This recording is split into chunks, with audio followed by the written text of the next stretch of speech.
विष्णोर्व्यस्ताः समस्ताः सकलगुणनिधिः सर्वदोषो व्यपेतः पूर्णानन्दाव्ययो यो गुरुरपि परमश्चिन्तयेतं महान्तम्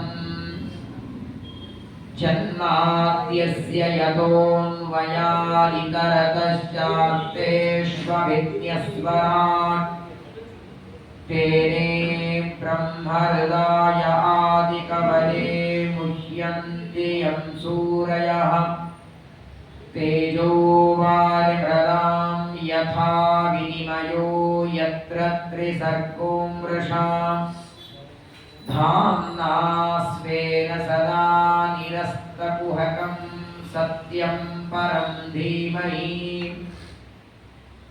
निगमकल्पतरोर्गलितं फलं शुकमुखादमृतद्रवसंयुतं पिबत भागवतं रसमालयं मुहुरहो रसिकाः भुवि भावुकाः योऽन्तः प्रविश्य मम वाचमिमां प्रसुप्तां सञ्जीवयत्यखिलशक्तिधरस्वधाम्ना अन्यांश्च हस्तचरणश्रवणत्वगादीन् प्राणान् नमो भगवते पुरुषाय तुभ्यं सिञ्चन्नो पुरशोभिपादकमलां मन्दस्मितोद्यन्मुखीं कञ्जाक्षीं कुचभारभीरुविलसन् मध्यां क्वणत्कङ्कणां शङ्वाद्यै परिसेवितां सुवसनां जाम्बूनदालङ्कृताम् अम्बां तां प्रणतोऽस्मि कृष्णरमणीं लम्बालकां रुक्मिणीं सिद्धलक्ष्मीर्मोक्षलक्ष्मी जयलक्ष्मी सरस्वती श्रीलक्ष्मी वरलक्ष्मीश्च प्रसन्ना भव सर्वदा धर्मविज्ञानवैराग्यपरमैश्वर्यशालिनः आनन्दतीर्थ भगवत्पादान् वन्दे निरन्तरम् लसतु श्रीमदानन्दतीर्थेन्दर्नोरदम्बरे यद्वचश्चन्द्रिका स्वान्तसन्तापं विनिकृन्तति श्रुतिक्षीराब्धिमामध्यधीमन्दरमहीभृता प्राप्ता न्यायसुधारेण तं जरेन्द्रमहं भजे तं वन्दे नरसिंहतीर्थनिलयं श्रीव्यासराट्पूजितं ध्यायन्तं मनसा नृसिंहचरणं श्रीपादराजं गुरुम् श्रीमतो राघवेन्द्रस्य नमामि पदपङ्कजे कामिताशेषकल्याणकललाकल्पपादपौ आपादमौलिपर्यन्तं गुरूणामाकृतिं स्मरेत् तेन विघ्नाः प्रणश्यन्ति सिद्ध्यन्ति च मनोरथाः श्रीगुरुभ्यो नमः। श्रीशुक उवाच तेनागराजमामन्त्र्य फलभागेन वासुकीं परिधाय गिरौ तस्मिन् नेत्रभक्तिं मुदान्विताः स्वस्त्यस्तु सताम् अशेषसन्मङ्गलानि भवन्तु श्लोकैकश्रवणपठनमात्रेण कथावक्तुश्च श्रोतॄणाम् निखिलकलिकतकल्मषापनूतनपटुतरे मोक्षाद्यखिलपुरुषार्थसाधनीभूते श्रीमद्भागवते महापुराणे अष्टमस्कन्धे यत्किञ्चित् पूर्वोक्तप्रमेयानुवादः। हरिः ओम् हरिः ओम् हरिः ओम्। श्रीगुरुभ्यो नमः। ಶ್ರೀಮದ್ಭಾಗವತದ 8ನೇ ಸ್ಕಂದದಲ್ಲಿ ಸಮುದ್ರ ಮಥನದ ಕಥೆಯನ್ನು ಶುಕಾಚಾರ್ಯರು ಪರೀಕ್ಷಿತ ರಾಜರಿಗೆ ವರ್ಣನೆಯನ್ನು ಮಾಡುತ್ತಿದ್ದಾರೆ. ದುರ್ವಾಸ ಋಷಿಗಳ ಶಾಪದಿಂದ ಎಲ್ಲ ಸಂಪತ್ತು ಕಳೆದುಕೊಂಡು ಸಮುದ್ರದಲ್ಲಿ ಬಿದ್ದ ಸಂಪತ್ತು ಮರಳಿ ಪಡೆಯುವುದಕ್ಕೆ ದೇವತೆಗಳೆಲ್ಲ ಬ್ರಹ್ಮದೇವರ ಹತ್ರ ಹೋಗಿ ಪ್ರಾರ್ಥನೆ ಮಾಡಿದ್ದಾರೆ. ಬ್ರಹ್ಮದೇವರು ಪರಮಾತ್ಮನನ್ನ ಪ್ರಾರ್ಥನೆ ಮಾಡಿದಾಗ ಅಜಿತ ರೂಪದಿಂದ ಅವತಾರ ಮಾಡಿ ಎಲ್ಲ ದೇವತೆಗಳಿಗೆ ಹೇಳ್ತಾನೆ, ದಾನವರ ಜೊತೆಗೆ ಸೇರಿ ದೈತ್ಯರ ಜೊತೆಗೆ ಸೇರಿ ಸಮುದ್ರವನ್ನ ಮಥನ ಮಾಡಿ ಆಗ ನಿಮ್ಮ ಸಂಪತ್ತೆಲ್ಲ ಮೇಲೆ ಬರ್ತದೆ. ಆ ಸಮುದ್ರ ಮಥನಕ್ಕೆ ಮೊದಲು ಇಂದ್ರಾದಿ ದೇವತೆಗಳು ಬಲಿಚಕ್ರವರ್ತಿ ಹತ್ರ ಬಂದು ಸಮುದ್ರ ಮಥನಕ್ಕಾಗಿ ಅವರನ್ನ ಬೇಡ್ಕೊಳ್ತಾರೆ. ದೈತ್ಯರೆಲ್ಲ ಸಮುದ್ರದಿಂದ ಬರುವ ಪದಾರ್ಥಗಳು ನಮಗೂ ಕೊಡೋದಾದರೆ ನಾವು ಬರ್ತೇವೆ ಅಂತ ಒಪ್ಪಿಗೆಯನ್ನು ಕೊಟ್ಟಿದ್ದಾರೆ. ಅನಂತರದಲ್ಲಿ ಮಥನಕ್ಕಾಗಿ ಮಂದರ ಪರ್ವತವನ್ನು ತಗೊಂಡು ಬನ್ನಿ ಅಂತ ದೇವರು ಹೇಳ್ತಾನೆ. ಯಾವ ದೇವತೆಗಳಿಗೂ ಪರ್ವತ ಅಲ್ಲಾಡಿಸೋದಕ್ಕೂ ಸಾಧ್ಯವಾಗಲಿಲ್ಲ. ಮಂದರ ಪರ್ವತಕ್ಕೆ ರುದ್ರದೇವರ ವರ ಇದೆ, ನನಗಿಂತಲೂ ಬಲಿಷ್ಠರು ಮಾತ್ರ ನಿನ್ನನ್ನು ಅಲ್ಲಾಡಿಸಬಹುದು ಅಂತ ರುದ್ರದೇವರ ವರ ಕೊಟ್ಟಿದ್ದಾರೆ. ಹಾಗಾಗಿ ಇಂದ್ರಾದಿ ಎಲ್ಲ ದೇವತೆಗಳು ತಾರತಮ್ಯದಲ್ಲಿ ರುದ್ರದೇವರಿಗಿಂತ ಚಿಕ್ಕವರು, ಅವರು ಯಾರೂ ಅಲ್ಲಾಡಿಸಲಿಕ್ಕಾಗಲಿಲ್ಲ. ಮತ್ತೆ ಪರಮಾತ್ಮನನ್ನ ಪ್ರಾರ್ಥನೆ ಮಾಡಿದ್ದಾರೆ. ಪುನಶ್ಚ ವಾಮೇನ ಕರೇಣ ಲೀಲಯ, ಅನಾಯಾಸವಾಗಿ ಎಡಗೈಯಿಂದ ಪರ್ವತವನ್ನ ಎತ್ತಿ ಗರುಡನ ಮೇಲೆ ಇಟ್ಟು ಸಮುದ್ರದಲ್ಲಿ ಪರಮಾತ್ಮ ತಂದು ಇಟ್ಟಿದ್ದಾರೆ. ಪರ್ವತ ತಂದಿಟ್ಟ ಮೇಲೆ ಅದಕ್ಕೆ ಸುತ್ತೋದಕ್ಕೆ ಒಂದು ಹಗ್ಗ ಬೇಕು. ಯಾವುದೋ ಒಂದು ಹಗ್ಗವನ್ನ ಹಾಕಿ ಸುತ್ತಲಿಕ್ಕಾಗೋದಿಲ್ಲ. ಯಾಕಂದ್ರೆ ಈ ಮಥನ ಎಲ್ಲಿವರೆಗಾಗಬೇಕು? ಅಮೃತ ಬರೋವರೆಗೆ. ಅಲ್ಲಿಯವರೆಗೆ ಸಾಮಾನ್ಯವಾದ ಹಗ್ಗ ಅಷ್ಟೊತ್ತು ಉಳಿಯೋದೇ ಇಲ್ಲ. ಮಧ್ಯದಲ್ಲಿ ಆ ಹಗ್ಗ ಕಳೆದು ಹೋದರೆ ಮಥನ ಅರ್ಧದಲ್ಲಿ ನಿಲ್ಲಿ ಬಿಡುತ್ತದೆ. ಹಾಗಾದರೆ ಇದಕ್ಕೆ ಪ್ರಚಂಡವಾದದ್ದು ಯಾವುದಾದರೂ ಒಂದು ಸರ್ಪವನ್ನ ಸುತ್ತಬೇಕು.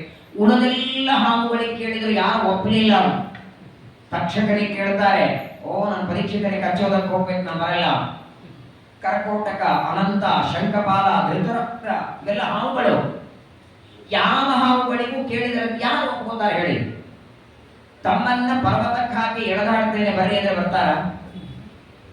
ಪೂಜಾ ಮಾಡ್ತೀವಿ, ಒಂದಿಷ್ಟು ಹಾಲು ಕೊಡ್ತೀವಿ ನೈವೇದ್ಯಕ್ಕಂದ್ರೆ ಒಪ್ಕೋಬಹುದೇನೋ? ಯಾವ ಹಾವುಗಳು ಒಪ್ಪಲಿಲ್ಲ. ಕೊನೆಗೆ ವಾಸುಕಿ ಹತ್ರ ಬಂದ್ರಂತೆ. ವಾಸುಕಿಗಂತಾರೆ, ನೀನಾದ್ರೂ ಒಪ್ಕೊಳ್ಳಯ್ಯ, ಯಾರು ಒಪ್ಕೋತಾ ಇಲ್ಲ. ಆಗ ಅವರಂತಾರೆ, ನಾನ್ ಬರ್ತೇನೆ, ನನಗೊಂದು ಕೊಟ್ರೆ ಬರ್ತೇನೆ ನೋಡಿ. ಅಲ್ಲೂ ಶುರುವಾಯ್ತು. ವಾಸುಕಿ ಸರ್ಪನು ಹಾಗೆ ಬರಲಿಲ್ಲ. ಏನ್ ಬೇಕು ಕೇಳು, ಕೊಡ್ತೇವೆ ಅಂತ ದೇವತೆಗಳಂತಾರೆ. ಅವನಂತಾನೆ, ನನಗೆ ಸಮುದ್ರದಿಂದ ಬಂದ ಅಮೃತ ಕೊಡ್ತೀನಂದ್ರೆ ಬರ್ತೇನೆ. ಇಲ್ಲಿ ಕೈ ಹಾಕಿದ ನೋಡಿ. ತನ್ನ ಇಡೀ ದೇಹದೊಳಗೆ ವಿಷ ತುಂಬಿಕೊಂಡಂತಹ ವಾಸುಕಿಯ ಸರ್ಪ ಸಮುದ್ರದಿಂದ ಅಮೃತ ಬರ್ತದೆ ಅಂತ ಗ್ಯಾರಂಟಿ ಇದೆ ಅವನಿಗೆ. ನೋಡಿ, ಫಲಭಾಗೇನ ವಾಸುಕಿ, ಸಮುದ್ರದಿಂದ ಬರುವ ಆ ಅಮೃತವನ್ನ ಸ್ವಲ್ಪ ಕೊಡಿ, ಏನ್ ಕೊಡದಷ್ಟು ಬೇಡ. ಪಂಚಾಮೃತ ಹಾಕ್ತಾರಲ್ಲ ಕೈಯಲ್ಲಿ, ಅಲ್ಲ ಬಿಡಿ, ಮಾತೃಸಂಘದಲ್ಲಿ ಇಂಥಪರಿ ಹಾಕ್ತಾರೆ, ಎಲ್ಲೂ ನೋಡಿಲ್ಲ ಪಂಚಾಮೃತ ಹೀಗೆ ಕೊಡಿಸೋದು. ಯಾಕಂದ್ರೆ ಪ್ರಾಯ ಎಲ್ಲಾ ಮಠಗಳಲ್ಲಿ 300 ಜನ ಇರ್ತಾರೆ, ಮಾಡಿದ್ದು ಇಟ್ಟಿರ್ತದೆ, ಈ ಚಮಚದಿಂದ ಬಳಸ್ತಾರೆ. ಇಲ್ಲಿ ಮಾಡೋದು ಹಾಗೇನೆ, ಕೊಡೋದು ಹಾಗೇನೆ. ಮನೆ ನೋಡಿದ್ನಲ್ಲ, ಇಂಥಪರಿ ಪಂಚಾಮೃತ 2 ಸಲ ಕುಡಿದ್ರು ಊಟ ಬೇಡ, ಹೊಟ್ಟೆ ತುಂಬಿಡ್ತದೆ. ಅತಿ ಸಣ್ಣದು ಸಾಸಿವೆ ಕಾಳಿನಷ್ಟು ಅಮೃತ ಕೊಟ್ಟರು ಸಾಕು, ನಾನು ಮಥನಕ್ಕೆ ಬರ್ತೇನೆ ಅಂತ ವಾಸುಕಿ ಒಪ್ಕೊಳ್ತಾನೆ. ಆಯಿತು ಅಂದ್ರೆ ವಾಸುಕಿಗೂ ಅಮೃತವನ್ನ ಕೊಡ್ತೇನೆ ಅಂತ ಹೇಳಿದ್ದಾರೆ. ವಾಸುಕಿಯನ್ನ ತಂದಿದ್ದಾರೆ.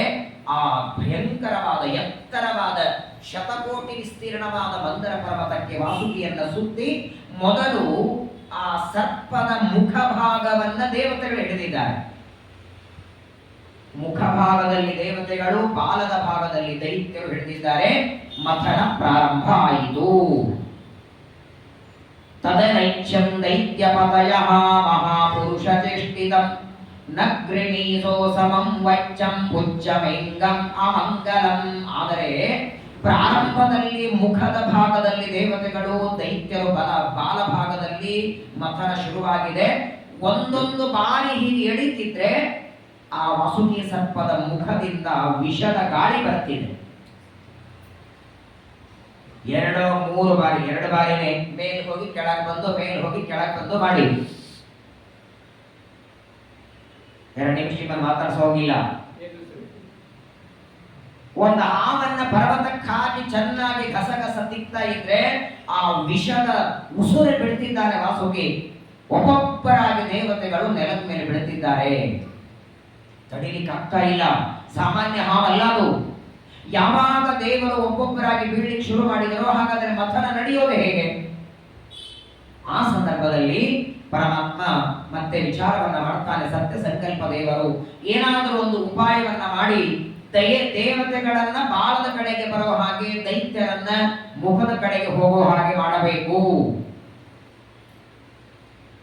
ತಕ್ಷಣದಲ್ಲಿ ಪರಮಾತ್ಮ ಬಂದ. ನೋಡಿ, ಒಂದು ಮಾತು ಮರಿಬೇಡಿ, ವಾದಿರಾಜರು ಲಕ್ಷ್ಮೀ ಶೋಭಾನ ಪದ್ಯದ ಪ್ರಾರಂಭದಲ್ಲಿ ಪಾಲಸಾಗರವನ್ನು ಲೀಲೆಯಲ್ಲಿ ಕಡಿಯಲು ಅಂತಾರೆ. ಲೀಲೆಯಲ್ಲಿ ಅಂದ್ರೇನು? ಇಲ್ಲಿ ನೋಡಿ ಎಷ್ಟು ಕಷ್ಟಗಳು ಬರ್ತಿದೆ. ಎಲ್ಲಿ ಸುಲಭ ಇದೆ ಹೇಳಿ? ಮೊದಲನೇದು ಮಥನ ಮಾಡುವಾಗ ದೈತ್ಯರ ಹತ್ರ ಬೇಡ್ಕೊಳ್ಳೋದಾಯ್ತು. ದೈತ್ಯರ ಒಪ್ಪಿದ ಮೇಲೆ ಪರ್ವತ ತರೋದಕ್ಕಾಯ್ತು. ಪರ್ವತ ಮೈ ಮೇಲೆ ಬಿದ್ದದ್ದಾಯ್ತು. ವಾಸುಕಿ ಸರ್ಪದ ವಿಷದ ಗಾಳಿ, ಇಷ್ಟೆಲ್ಲ ಮಾಡಿ ಮಥನ ಮಾಡ್ತಾರೆ. ವಾದಿರಾಜರು ಮಾತ್ರ ಲೀಲೆಯಿಂದ ಅಂದುಬಿಡ್ತಾರೆ. ಲೀಲೆಯಿಂದ ಮಾಡಿದ್ದು ಪರಮಾತ್ಮ, ದೇವತೆಗಳಲ್ಲ. ಯಾವಾಗ ದೇವತೆಗಳು ಆ ವಾಸುಕಿ ಸರ್ಪದ ವಿಷದ ಗಾಳಿಯಿಂದ ಒಬ್ಬೊಬ್ಬರಾಗಿ ಬಿಡುತ್ತಾ ಇದ್ದಾರೆ, ಸರ್ವಜ್ಞನಾದ ಸರ್ವೋತ್ತಮುಖನಾದ ಪರಮಾತ್ಮ ಬಂದ. ಎಷ್ಟು ಪ್ರೀತಿ ನೋಡಿ ದೇವತೆಗಳ ಮೇಲೆ ದೇವರಿಗೆ. ತನ್ನ ಭಕ್ತರು ವಿಷದ ಗಾಳಿಯಿಂದ ಬೀಳ್ತಾ ಇದ್ದಾರೆ ಅಂತ ಹೇಳಿ ಯಾಕೆ ದೇವರು ಬಂದ ಅಂದ್ರೆ, ಈ ದೇವತೆಗಳೆಲ್ಲ ನಿರಂತರವಾಗಿ ವೇದಗಳ ಅಧ್ಯಯನ ಮಾಡ್ತಾರೆ, ಪುರಾಣಗಳ ಶ್ರವಣ ಮಾಡ್ತಾರೆ, ಸತ್ಕರ್ಮ ಮಾಡ್ತಾರೆ ಅನ್ನೋದಕ್ಕೆ ಅವ್ರ ಮೇಲೆ ಪ್ರೀತಿ. ಇವರೇನಾದರೂ ವಿಷದ ಗಾಳಿಯಿಂದ ಬಿದ್ದು ಹೋದ್ರೆ ನಾಳೆ ಪೂಜೆ ಮಾಡೋರು ಯಾರು? ನೈವೇದ್ಯ ಮಾಡೋರು ಯಾರು? ಪ್ರವಚನಕ್ಕೆ ಹೋಗೋರು ಯಾರು? ಪಾಠ ಮಾಡೋರು ಯಾರು? ಹಾಗಾಗಿ ದೇವರಿಗೆ ಪಾಠ ಪ್ರವಚನ ಮಾಡುವ ವ್ಯಕ್ತಿಗಳ ಮೇಲೆ ಇರುವಷ್ಟು ಪ್ರೀತಿ. ಅವನೇ ಹೇಳ್ತಾನೆ, ಚತುರ್ಥ ಸ್ಕಂದ ಭಾಗವತದಲ್ಲಿ ಬರ್ತದೆ, 1 ಕೋಟಿ ರೂಪಾಯಿ ಖರ್ಚು ಮಾಡಿ ವಜ್ರದ ಕವಚ ಮಾಡಿ ದೇವರಿಗೆ ಹಾಕಿಸಿ ಅದರಿಂದ ಏನು ಆನಂದ ದೇವರು ಪಡಬೇಕು, ಅದಕ್ಕೂ ಮಿಗಿಲಾದ ಆನಂದ ಪ್ರತಿನಿತ್ಯದಲ್ಲಿ ನೀವು ಪ್ರವಚನಕ್ಕೆ ಬನ್ನಿ, ಅದು ಹೆಚ್ಚು ಆನಂದ ಪಡ್ತಾನಂತೆ ದೇವರು. ಪಾಠ ಪ್ರವಚನದಿಂದ ಆಗುವಷ್ಟು ಆನಂದ. ಇಡೀ ಪೃಥ್ವಿ ತುಂಬೆ ಬಂಗಾರದ ನಾಣ್ಯಗಳನ್ನ ದಕ್ಷಿಣೆ ಕೊಟ್ಟು ಅಷ್ಟು ಆನಂದ ಆಗಲ್ಲ. ಅಷ್ಟಾನಂದ 1 ಗಂಟೆ ಅರ್ಧ ಗಂಟೆ ಅದು ಪಾಠ ಪ್ರವಚನದಿಂದ ಆಗತ್ತೆ. ಅಷ್ಟು ದೊಡ್ಡ ಯಜ್ಞ ಅದು. ಹಾಗಾಗಿ ದೇವತೆಗಳೆಲ್ಲ ಪಾಠ ಪ್ರವಚನ ಮಾಡಬೇಕಾದವರು ವಿಷದ ಗಾಳಿಯಿಂದ ಸತ್ತೋದ್ರೆ ಹೇಗೆ ಅಂತ ತಕ್ಷಣದಲ್ಲಿ ದೇವತೆಗಳ ಬಂದು ಪರಮಾತ್ಮ ಬಂದು ದೈತ್ಯರಿಗಂತಾನೆ, ಅಲ್ಲ ನೀವು ಎಷ್ಟು ದೊಡ್ಡವರು, ದಿಕ್ಕಿದೇವಿಯ ಮಕ್ಕಳು ಬಾಲವನ್ನು ಹಿಡಿದಿದ್ದೀರಿ, ಬಾಲ ಅಮಂಗಲಲ್ವೇ? ನೀವೇನು, ನಿಮ್ಮ ಯೋಗ್ಯತೆ ಏನು? ನಿಮ್ಮ ಯೋಗ್ಯತೆಗೆ ಬಾಲ ಹಿಡಿಯೋದು ಅಮಂಗಲ. ಅಮಂಗಲವಾದದ್ದನ್ನು ಹಿಡಿದು ಹೇಗೆ ಮಥನ ಮಾಡ್ತೀರಿ? ಓ ಹೌದೌದು, ನಮಗೆ ಬಾಲ ಬೇಡ, ಅಮಂಗಲವಾದ ಬಾಲ ಹಿಡಿಯಲ್ಲ, ನಮಗೆ ಮುಖದ ಭಾಗ ಕೊಟ್ರೆ ಮಾತ್ರ ನಾವು ಮಥನ ಮಾಡ್ತೇವೆ, ಇಲ್ಲಾಂದ್ರೆ ಮಾಡೋದಿಲ್ಲ ಅಂತ ದೈತ್ಯರಂತಾರೆ, ದೇವತೆಗಳಂತಾರೆ. ಕೊಟ್ರೆ ಯಾಕೆ, ಮೊದಲು ಬನ್ನಿ ಅಂದ್ರು. ನಮ್ಮಿಂದ ಆಗ್ತಾ ಇಲ್ಲ, ವಿಷದ ಗಾಳಿ ತಡಿಲಿಕ್ಕೆ ಆಗ್ತಾ ಇಲ್ಲ ಅಂತ ಹೇಳಿ ಮತ್ತೆ ದೇವತೆಗಳು ಪಾಲನಕ್ಕೆ ಬರ್ತಾರೆ. ದೈತ್ಯರು ಮುಖದ ಭಾಗದಲ್ಲಿ ಬಂದು ಪ್ರಚಂಡವಾಗಿ ಶುರು ಮಾಡ್ತಾರೆ. ಏನಿದ್ರು ಇನ್ನೊಬ್ಬರನ್ನ ಬೈಯುವ, ದ್ವೇಷ ಮಾಡುವ ದುಷ್ಟತನ ಒಳ ತುಂಬಿಕೊಂಡಿರ್ತದಲ್ಲ, ದೈತ್ಯರಿಗೆ ಆ ವಿಷದ ಗಾಳಿಯಿಂದ ಬಹಳ ವೇದನೆ ಆಗಲ್ಲ. ಸಾತ್ವಿಕರಿಗೆ ಯಾವಾಗಲೂ ತೊಂದರೆ ಹೆಚ್ಚಾಗೋದು. ಹಳ್ಳೆಟ್ಟು ತಿಂತಾರೆ, ಸಣ್ಣವಿರ್ತಾರೆ, ಪಾಪ ಅವನಿಗೆ ಯಾರೋ ಒಬ್ರು ಹುಯಿ ಅಂತ ಸಾಕು ಗಾಬರಿ ಆಗಿಬಿಡ್ತಾರೆ. ಅದೇ ಒಳ್ಳೆ ಬೇರೆ ಬೇರೆ ಆಹಾರ ತಿನ್ನ ವ್ಯಕ್ತಿ ಇವ ಹೂರತ್ರ ಆಹಾರ ಅಂತಾನೆ. ಹಾಗಾಗಿ ಏನಿದ್ರು ದೇವತೆಗಳ ಮೆತ್ತಗಿರ್ತಾರೆ, ದೈತ್ಯರು ಪ್ರಚಂಡರು ಅಂತ ಅವರನ್ನ ಬಾಲದ ಭಾಗ ಕಡೆ ಹಾಕ್ತಾನೆ. ಮಥನ ಪ್ರಾರಂಭ ಮಾಡ್ತಾರೆ. ಸಮುದ್ರವನ್ನ ಮಥನ ಮಾಡ್ತಾ ಇರುವ ಸಂದರ್ಭದಲ್ಲಿ ಮೊಟ್ಟ ಮೊದಲಿಗೆ ಬಂದದ್ದು ಭಯಂಕರವಾದ ವಿಷ ಬಂತು.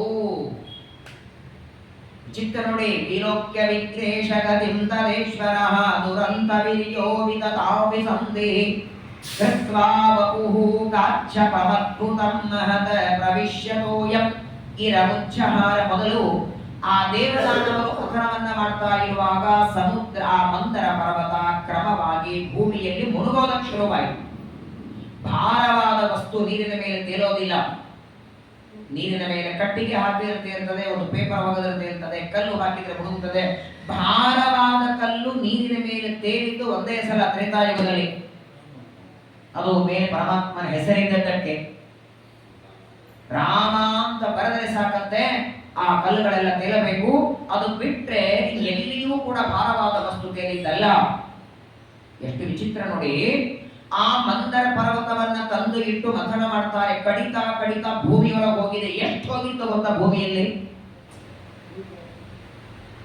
ಪರಮಾತ್ಮ ಕೂರ್ಮ ರೂಪ ಯಾಕೆ ತಗೊಳ್ಬೇಕಾಯಿತು? ಪರ್ವತವನ್ನು ಹೊತ್ಕೊಳ್ಳೋದೆ. ದೇವರು ಕೂರ್ಮನಾಗಿ ಬರೋದಕ್ಕೆ ಮೊದಲು ಆ ಪರ್ವತ ಎಷ್ಟು ಹೋಗಿತ್ತು ಅಂದ್ರೆ 11,000 ಯೋಜನ ಆಲ್ರೆಡಿ ಒಳ ಹೋಗ್ಬಿಟ್ಟಿದ್ದಂತೆ ಪರ್ವತ. ಅಲ್ಲ, 11,000 ಯೋಜನ ಒಳಗೆ ಹೋಗಿದೆ ಅಂದ್ರೆ ಇಲ್ಲಿ ಮೇಲಷ್ಟು ಉಳಿದಿದ್ದಕ್ಕೆ ಎಷ್ಟು ಪರ್ವತ ಎಷ್ಟು ಉಳಿದಿರ್ಬೇಕು ಮೊದಲು. ಅದಕ್ಕಾಗಿ ಮಂದರ ಪರ್ವತ ತಂದದ್ದು. 11,000 ಯೋಜನ ಅಗಲವಾದಷ್ಟು ಪರ್ವತ ಒಳಗೆ ಹೋಗಿದೆ. ಒಟ್ಟಾರೆ ಆ ಮಂದರ ಪರ್ವತ ಇದ್ದದ್ದು 22,000 ಯೋಜನ ಎತ್ತರವಾದದ್ದು. ಅರ್ಧ ಹೋಗಿದೆ. 11,000 ಹೋಗಿದೆ, 11 ಉಳಿದಿದೆ. ಯಾವಾಗಲೂ ಇವು ಕಡಿಬೇಕಾದಾಗ, ಆ ಮಜ್ಜಿಗೆ ಮೊಸರು ಕಡಿಬೇಕಾದಾಗ ಆ ಪಾತ್ರೆಯ ಮೇಲ್ಭಾಗದವರೆಗೆ ಕಡಗೋಲು ಕಾಣಿಸ್ಬೇಕಲ್ಲ. ಕಡಗೋಲ ಮಜ್ಜಿಗೆಯಲ್ಲಿ ಮುಳುಗಿಬಿಟ್ರೆ ಕಡಿತೀರ ಹೆಂಗೆ? ಕ್ರಮವಾಗಿ ಪರ್ವತ ಮುಳುಗ್ತಾ ಇದ್ರೆ, ಪರ್ವತವೇ ಕಾಣಲಿಲ್ಲ ಅಂದ್ರೆ ಹಗ್ಗ ಸುತ್ತೋದಿಲ್ಲಿ, ಸಮುದ್ರ ಮಥನ ಮಾಡೋದಿಲ್ಲಿ. ಎಲ್ಲ ದೇವತೆಗಳಿಗೆ ಮತ್ತೆ ಭಯ ಆಯಿತು. 11,000 ಯೋಜನಾನಾಂ ಸಮುಶ್ರಿತ ಅನುಭೂಮೇ ಸಹಸ್ರೇಶು ತಾವತ್ತೇವ ಪ್ರತಿಷ್ಠಿತ. ಶ್ರೀಮದಾನಂದ ತೀರ್ಥರು 18ನೇ ತತ್ವನಿರ್ಣಯದಲ್ಲಿ ಹೇಳ್ತಾರೆ, ಒಟ್ಟಾರೆ 22,000 ಯೋಜನದ ಮಂದರ ಪರ್ವತದಲ್ಲಿ 11,000 ಒಳಗೆ ಹೋಗಿದೆ, 11,000 ಮೇಲೆ ಇದೆ. ಆಗ ದೇವತೆಗಳೆಲ್ಲ ಪ್ರಾರ್ಥನೆ ಮಾಡಿಕೊಂಡಾಗ ಕ್ಷಣ ಮಾತ್ರದಲ್ಲಿ ಬಂದ ನೋಡಿ. ಏನ್ ಕರುಣಾ ಸಮುದ್ರ ದೇವರು. ಪರ್ವತ ಮುಳುಗ್ತಾ ಇದೆ, ಏನ್ ಮಾಡೋದು ಅಂತ ಪ್ರಾರ್ಥನೆ ಮಾಡಿದರೆ, ಕೆಲಸ ಇದೆ, ಇನ್ನೊಂದು ಅರ್ಧ ಗಂಟೆ ಬಿಟ್ಟು ಬರ್ತೇನೆ, ಅವಲಕ್ಕಿ ತಿಂತಿದ್ದೇನೆ, ಅವಲಕ್ಕಿಯಿಂದ ಕಾಫಿ ಕೊಡೋದು ಬರ್ತೇನೆ ಅಂದನ. ಇಷ್ಟು ಪ್ರೀತಿ ದೇವತೆಗಳ ಮೇಲೆ ನೋಡಿ. ಕ್ಷಣ ಮಾತ್ರದಲ್ಲಿ ಪರಮಾತ್ಮ ಬರ್ತಾನೆ, ಕೂರ್ಮ ರೂಪವನ್ನ ಧಾರಣ ಮಾಡಿ ಆ ಪರ್ವತವನ್ನ ಮೇಲೆ ಎತ್ತಿದ. 11,000 ಯೋಜನದ ಎತ್ತರವಾದ ಆ ಪರ್ವತ ಹೊತ್ಕೊಳ್ಳೋದಕ್ಕೆ ಕೂರ್ಮ ರೂಪ ಅದು ಎಷ್ಟು ಅಗಲಾಗಿತ್ತು? ಪರಮಾತ್ಮ ಎಷ್ಟು ತಗೊಂಡಿದ್ದ ನೋಡಿ. ಪ್ರಸ್ತಾರಿಣ ದ್ವೀಪ ನಿವಾಪರೋ ಮಹಾನ್. 1,00,000 ಯೋಜನ ವಿಸ್ತಾರವಾದ ಕೂರ್ಮ ರೂಪ ತಗೊಂಡಿದ್ದ ಅಂತ ದೇವರು. ಏನ್ ಭಗವಂತನ ಸಾಮರ್ಥ್ಯ! ಅಣೋರಣೀಯಾನ್ ಮಹತೋ ಮಹೀಯಾನ್ ಆತ್ಮ ಗುಹಾಯಾಮ್. ಅನಂತ ಜೀವರಾಶಿಗಳ ಹೃದಯದೊಳಗೆ ಅತ್ಯಂತ ಸಣ್ಣದು, ಅಣುಕ್ಕಿಂತಲೂ ಅಣುರೂಪದಿಂದಿರ್ತಾನೆ. ಇಲ್ಲಿ ನೋಡಿ, 1,00,000 ಯೋಜನ ಪ್ರಸಾರಿಣ, 1,00,000 ಯೋಜನ ವಿಸ್ತಾರವಾದ ಆ ಕೂರ್ಮ ರೂಪದ ಬೆನ್ನಿನ ಮೇಲೆ ಪರ್ವತವನ್ನ ಧಾರಣ ಮಾಡಿದ. ಹೇಗಾಗ್ತಿತ್ತು ಅಂದ್ರೆ, ಕೂರ್ಮ ರೂಪ ಬೆನ್ನಿನ ಮೇಲೆ ಪರ್ವತ ಇಟ್ಕೊಂಡ್ರೆ ಏನಾದರೂ ಹುಳ ಕಚ್ಚಿದ್ರೆ ತುರಿಸ್ತೀವಲ್ಲ, ಹಾಗಾಗ್ತಿತ್ತಂತ ದೇವರಿಗೆ. ಪರ್ವತವನ್ನ ತನ್ನ ಬೆನ್ನಿನ ಮೇಲೆ ಹೊತ್ತುಕೊಂಡಿದ್ದಾನೆ. ಮತ್ತೆ ದೇವತೆಗಳು ದಾನವರು ಮಥನವನ್ನ ಮಾಡೋದಕ್ಕೆ ಶುರು ಮಾಡ್ತಾರೆ. ಅನಂತ ಕೋಟಿ ಬ್ರಹ್ಮಾಂಡವನ್ನೇ ಹೊತ್ಕೊಳ್ಳೋ ದೇವರಿಗೆ ಒಂದು ಪರ್ವತ ಹೊತ್ಕೊಂಡ್ರೆ ಭಯ ಆಗತ್ತಾ? ಭಾರ ಆಗತ್ತಾ? ಮುದದಿಂದ ನಾನೊಬ್ಬ ಭಾರವಾದೇನೆ, ಒಂದು ದಾಸರ ಹಾಡಿದೆ. ಇಡೀ ಬ್ರಹ್ಮಾಂಡವನ್ನ, ಇದೇ ಕೂರ್ಮ ತಾನೆ ವಿಷ್ಣು ಕೂರ್ಮ. ಒಟ್ಟಾರೆ 3 ಜನ ಇದ್ದಾರೆ. ಶೇಷಕೂರ್ಮ ಮೊದಲು, ಅವರಿಂದ ಸಹಿತವಾದ ಬ್ರಹ್ಮಾಂಡ ವಾಯುಕೂರ್ಮ, ವಾಯುದೇವರಿಂದ ಸಹಿತವಾದ ಬ್ರಹ್ಮಾಂಡ ಹೊತ್ಕೊಂಡವರು ಇದೇ ಪರಮಾತ್ಮ ಕೂರ್ಮ ರೂಪದಿಂದ. ಶ್ರೀಕೃಷ್ಣದಲ್ಲಿದೆ ಪರಮಾತ್ಮನ ಕೂರ್ಮ ರೂಪ. ಅಂತಹ ಪರಮಾತ್ಮನಿಗೆ ಈ ಒಂದು ಪರ್ವತದಿಂದ ಏನಾಗಬೇಕಾಗಿಲ್ಲ, ಕೇವಲ ಕಂಡೂಯನ ಅಂದ್ರೆ ತುರಿಸೋದು. ಬೆನ್ನ ಮೇಲೆ ಪರ್ವತವನ್ನ ಇಟ್ಟು ದೇವದಾನವರು ಮಥನವನ್ನು ಶುರು ಮಾಡ್ತಾರೆ. ಮಥನ ಮಾಡ್ತಾ ಇರುವಾಗ ಪ್ರಾರಂಭದಲ್ಲಿ ಭಯಂಕರವಾದಂತಹ ವಿಷ ಬಂತು, ಘೋರವಾದ ವಿಷ. ಅದರ ಹೆಸರೇ ಹಾಲಾಹಲ. ವಾಸುಕಿ ಸರ್ಪದ ಮುಖದಿಂದ ಆಲ್ರೆಡಿ ವಿಷದ ಗಾಳಿ ಬರ್ತಿದೆ, ಈ ವಿಷನೇ ತಡೀಲಿಕ್ಕಾಗ್ತಿಲ್ಲ. ವಾಸುಕಿ ಸರ್ಪದ ವಿಷದ ಗಾಳಿನೇ ತಡೀಲಿಕ್ಕಾಗ್ತಾ ಇಲ್ಲ ದೇವತೆಗಳಿಗೆ. ಅಂಥದ್ರೊಳಗೆ ಸಮುದ್ರದ ಮಧ್ಯದಿಂದ ಅತ್ಯಂತ ಪ್ರಚಂಡವಾದ ಭಯಂಕರ, ಕುಡಿಯೋದು ಬೇಡ, ಕೇವಲ ವಾಸನೆ, ಅದು 100 ಯೋಜನ ದೂರದಲ್ಲಿದ್ದವರು ಸತ್ತು ಹೋಗ್ಬೇಕಂತೆ. ಹತ್ತರಿಂದವ್ರ ಗತಿ ಏನಾಗಿರ್ಬೇಕು ಹೇಳಿ. ವಿಚಿತ್ರ ಏನಾಗಿತ್ತಂದ್ರೆ, ಆ ಸಮುದ್ರದ ಮಧ್ಯದಿಂದ ಯಾವಾಗ ಭಯಂಕರ ವಿಷ ಮೇಲೆ ಬರೋದೇ ತಡ, ಆ ವಿಷದ ಪ್ರಭಾವದಿಂದ ಸಮುದ್ರದ ಸುತ್ತಮುತ್ತಲಿರುವ, ಸಮುದ್ರ ಎಷ್ಟು ದೊಡ್ಡದಿರುತ್ತಲ್ಲ ಕ್ಷೀರ ಸಮುದ್ರ, ಅದರ ಸುತ್ತಮುತ್ತಲಿರುವ ಗಿಡಗಳೆಲ್ಲ ಸುಟ್ಟು ಹೋಗಿದ್ದು. ಇದರ ಬೆಂಕಿಯಿಂದ, ಆ ವಿಷದ ಪ್ರಚಂಡವಾದ ವೇದನೆಯಿಂದ, ಅದರ ಪ್ರಭಾವದಿಂದ ಎಲ್ಲ ಗಿಡ ಮರಗಳು ಸತ್ತು ಹೋಗಿತ್ತು, ಸುಟ್ಟು ಹೋಗಿ ಬೂದಿಯಾಗಿತ್ತು. ಶ್ರೀಮದಾಚಾರ್ಯ ಇದಕ್ಕೆ ನಿರ್ಣಯವನ್ನು ಕೊಡ್ತಾರೆ. ಅಷ್ಟು ಭಯಾನಕವಾದಂತಹ ಭಯಂಕರವಾದ ವಿಷ. ಈ ವಿಷದ ಒಂದು ಹನಿ ವಿಷವನ್ನು ದಿವಸೇನ ದೇವರ ಅಡಿಗೆಯಲ್ಲಿ ದುರ್ಯೋಧನ ಹಾಕಿದ್ದ. ಕಾಲಕೂಟ ವಿಷ. ಅಂತಹ ಪ್ರಚಂಡವಾದ ವಿಷ ಸಮುದ್ರದ ಮಧ್ಯದಿಂದ ಮೇಲೆ ಬಂದ್ರೆ ದೇವದಾನವರೆಲ್ಲ ಮೂರ್ಛಿತರಾಗಿ ಬಿದ್ದಿದ್ದಾರೆ. ಏನ್ ಮಾಡಬೇಕದನ್ನ? ಯಾರಿಗೆ ಕೊಡೋದು? ಯಾರು ಕುಡಿತಾರೆ? ಏನ್ ಮಾಡ್ತಾರೆ? ಸತ್ಯ ಸಂಕಲ್ಪನಾದ ಭಗವಂತ ನೋಡುತ್ತಾನೆ. ಮೇಘ ಶ್ಯಾಮ ಕನಕ ಪರದೆ ಕಾಮ ವಿದ್ಯೋತ ವಿದ್ಯುತ ಮೂರ್ತಿ ಪ್ರಾಜದ್ವಿಲುರಿತ ಜಗಶ್ಚಕ್ರ ಶ್ರದ್ಧರೋ ರಕ್ತರೇತ್ರಂ. ಇಷ್ಟ ಅದ್ಭುತ ನೋಡಿ. ಪರ್ವತದ ಕೆಳಗೆ ಕೂರ್ಮ ರೂಪ, ಪರ್ವತದ ಮೇಲೆ ಅಜಿತ ರೂಪ, ಪರ್ವತದ ಒಳಗೆ ಅಜಿತ ರೂಪ, ಸುತ್ತಿದ ಹಾವಿನೊಳಗೆ ದೇವತೆಗಳು, ಎಲ್ಲಾ ಕಡೆಗೆ ತಾನೇ ಇದ್ದು ಮತನ ಮಾಡುತ್ತಿದ್ದಾನೆ ದೇವರು. ಇವರೆಲ್ಲರೂ ಕೇವಲ ಗೊಂಬೆಯಂತೆ ನಿಂತಿದ್ದಾರಷ್ಟೇ. ದೇವತೆಗಳಲ್ಲಿ, ದಾನವರಲ್ಲಿ, ಪರ್ವತದಲ್ಲಿ, ಪರ್ವತಕ್ಕೆ ಆಧಾರವಾದದ್ದಂತೂ ತನ್ನ ರೂಪವೇ. ಸುತ್ತಿದ ವಾಸುಕಿಯೊಳಗೆ ಎಲ್ಲ ಕಡೆಗೆ ತಾನೇ ನಿಂತು ದೇವತೆಗಳಿಗೆ ಶಕ್ತಿಯನ್ನ ಕೊಟ್ಟು ಪರಮಾತ್ಮ ಮಥನವನ್ನ ಮಾಡಿಸ್ತಾ ಇದ್ದಾರೆ. ಆ ಪ್ರಚಂಡವಾದಂತಹ ವಿಷವನ್ನ ನೋಡಿ ಎಲ್ಲ ಪ್ರಜೆಗಳು ರುದ್ರದೇವರನ್ನ ಕರೆದರು. ಈ ಕಥೆಯನ್ನು ನೀವು ಅನೇಕ ಸಲ ಕೇಳಿರ್ತೀರಿ. ಸಮುದ್ರದ ಮಧ್ಯದಿಂದ ಬಂದ ವಿಷವನ್ನ ರುದ್ರದೇವರು ಪಾನ ಮಾಡಿದರು ಅಂತ ಸರ್ವಥ ಅಲ್ಲ. ಸಂಪೂರ್ಣವಾದ ವಿಷವನ್ನ ಪಾನ ಮಾಡಿದ್ದು ನಮ್ಮ ಗುರುಗಳು ವಾಯುದೇವರು. ಕೇಶಿ ವಿಷಸ್ಯ ಪಾತ್ರೇಣ ಯತ್ ರುದ್ರೇಣ ಪಿಬತ್ಸಹ. ಅಪೌರುಷಿಯ ಋಗ್ವೇದದ ಮಂತ್ರ ಹೇಳುತ್ತದೆ, ಯಾವಾಗ ಸಮುದ್ರದ ಮಧ್ಯದಿಂದ ವಿಷ ಬಂತೋ ದೇವದಾನವರು ಗಾಬರಿಯಾದಾಗ ಪರಮಾತ್ಮ ವಾಯುದೇವರನ್ನ ಕರೀತಾನೆ. ಯಾಕಂದ್ರೆ ಬರೀ ವಿಷ ಕುಡಿಯೋದಲ್ಲ, ಅದನ್ನ ಕುಡಿದು ಜೀರ್ಣ ಮಾಡಿಕೊಳ್ಳೋ ಶಕ್ತಿ ಬೇಕು. ಇಡೀ ಬ್ರಹ್ಮಾಂಡವನ್ನೇ ಕುಟ್ಟಿ ಪುಡಿ ಮಾಡಿ ತಿಂದು ಜೀರ್ಣ ಮಾಡುವಂತಹ ಶಕ್ತಿ ನಮ್ಮ ನಿಮ್ಮ ಹೊಟ್ಟೆಯೊಳಗಿನ ಜಾಠರಾಗ್ನಿ ಅತ್ಯಂತ ಸಣ್ಣದು. ಸಾಸಿವೆ ಕಾಳಿನಕ್ಕಿಂತಲೂ ಚಿಕ್ಕದಾದ ಜಾಠರಾಗ್ನಿ. 2 ಹೊತ್ತು ಕಾಫಿ, 3 ಹೊತ್ತು ಫಲಾರ, ಉಪ್ಪಿಟ್ಟು, ಕೆಳಗಿದ್ದು ಮ್ಯಾಲಿಂದು ಹಿಂದಿಂದು ಮುಂದಿಂದು ಎಲ್ಲಾ ಜೀರ್ಣ ಮಾಡುತ್ತೆ. ಅಂಕುಷ್ಟ ಪರಿಮಾಣದಷ್ಟು ಜಾಠರಾಗ್ನಿ ವಾಯುದೇವರ ಹೊಟ್ಟೆಯೊಳಗೆ. ಮಧ್ವಾಚಾರ್ಯರಾದಾಗ ತಿಂದೀವಾ? ಅಂಕುಷ್ಟ ಮಾತ್ರಂ ಜಠರೇ ಪ್ರತಿಷ್ಠಿತಂ ಜಾಜ್ವಲ್ಯಮಾನಂ ಮಮ ಜಾತವೇದಸಂ. ಹಾಗಾಗಿ ವಾಯುದೇವರನ್ನ ಕರೆದು ಸಮಗ್ರವಾದ ವಿಷದ ಪಾತ್ರೆಯನ್ನ ಕೊಡ್ತಾರೆ. ವಾಯುದೇವರು ಕುಡಿತಾ ಇರುವಾಗ ರುದ್ರದೇವರು ಬಂದು ಪ್ರಾರ್ಥನೆ ಮಾಡ್ತಾರೆ, ನನಗೂ ಸ್ವಲ್ಪ ಕೊಡಿ. ರುದ್ರದೇವರು ಪ್ರಾರ್ಥನೆ ಮಾಡಿದ್ದಕ್ಕೆ ವಾಯುದೇವರು ಆ ವಿಷವನ್ನ ತಮ್ಮ ಕೈಗೆ ಹಾಕಿ 1 ಹನಿ ಹಾಕಿ ಚೆನ್ನಾಗಿ ತಿಕ್ತಾರೆ.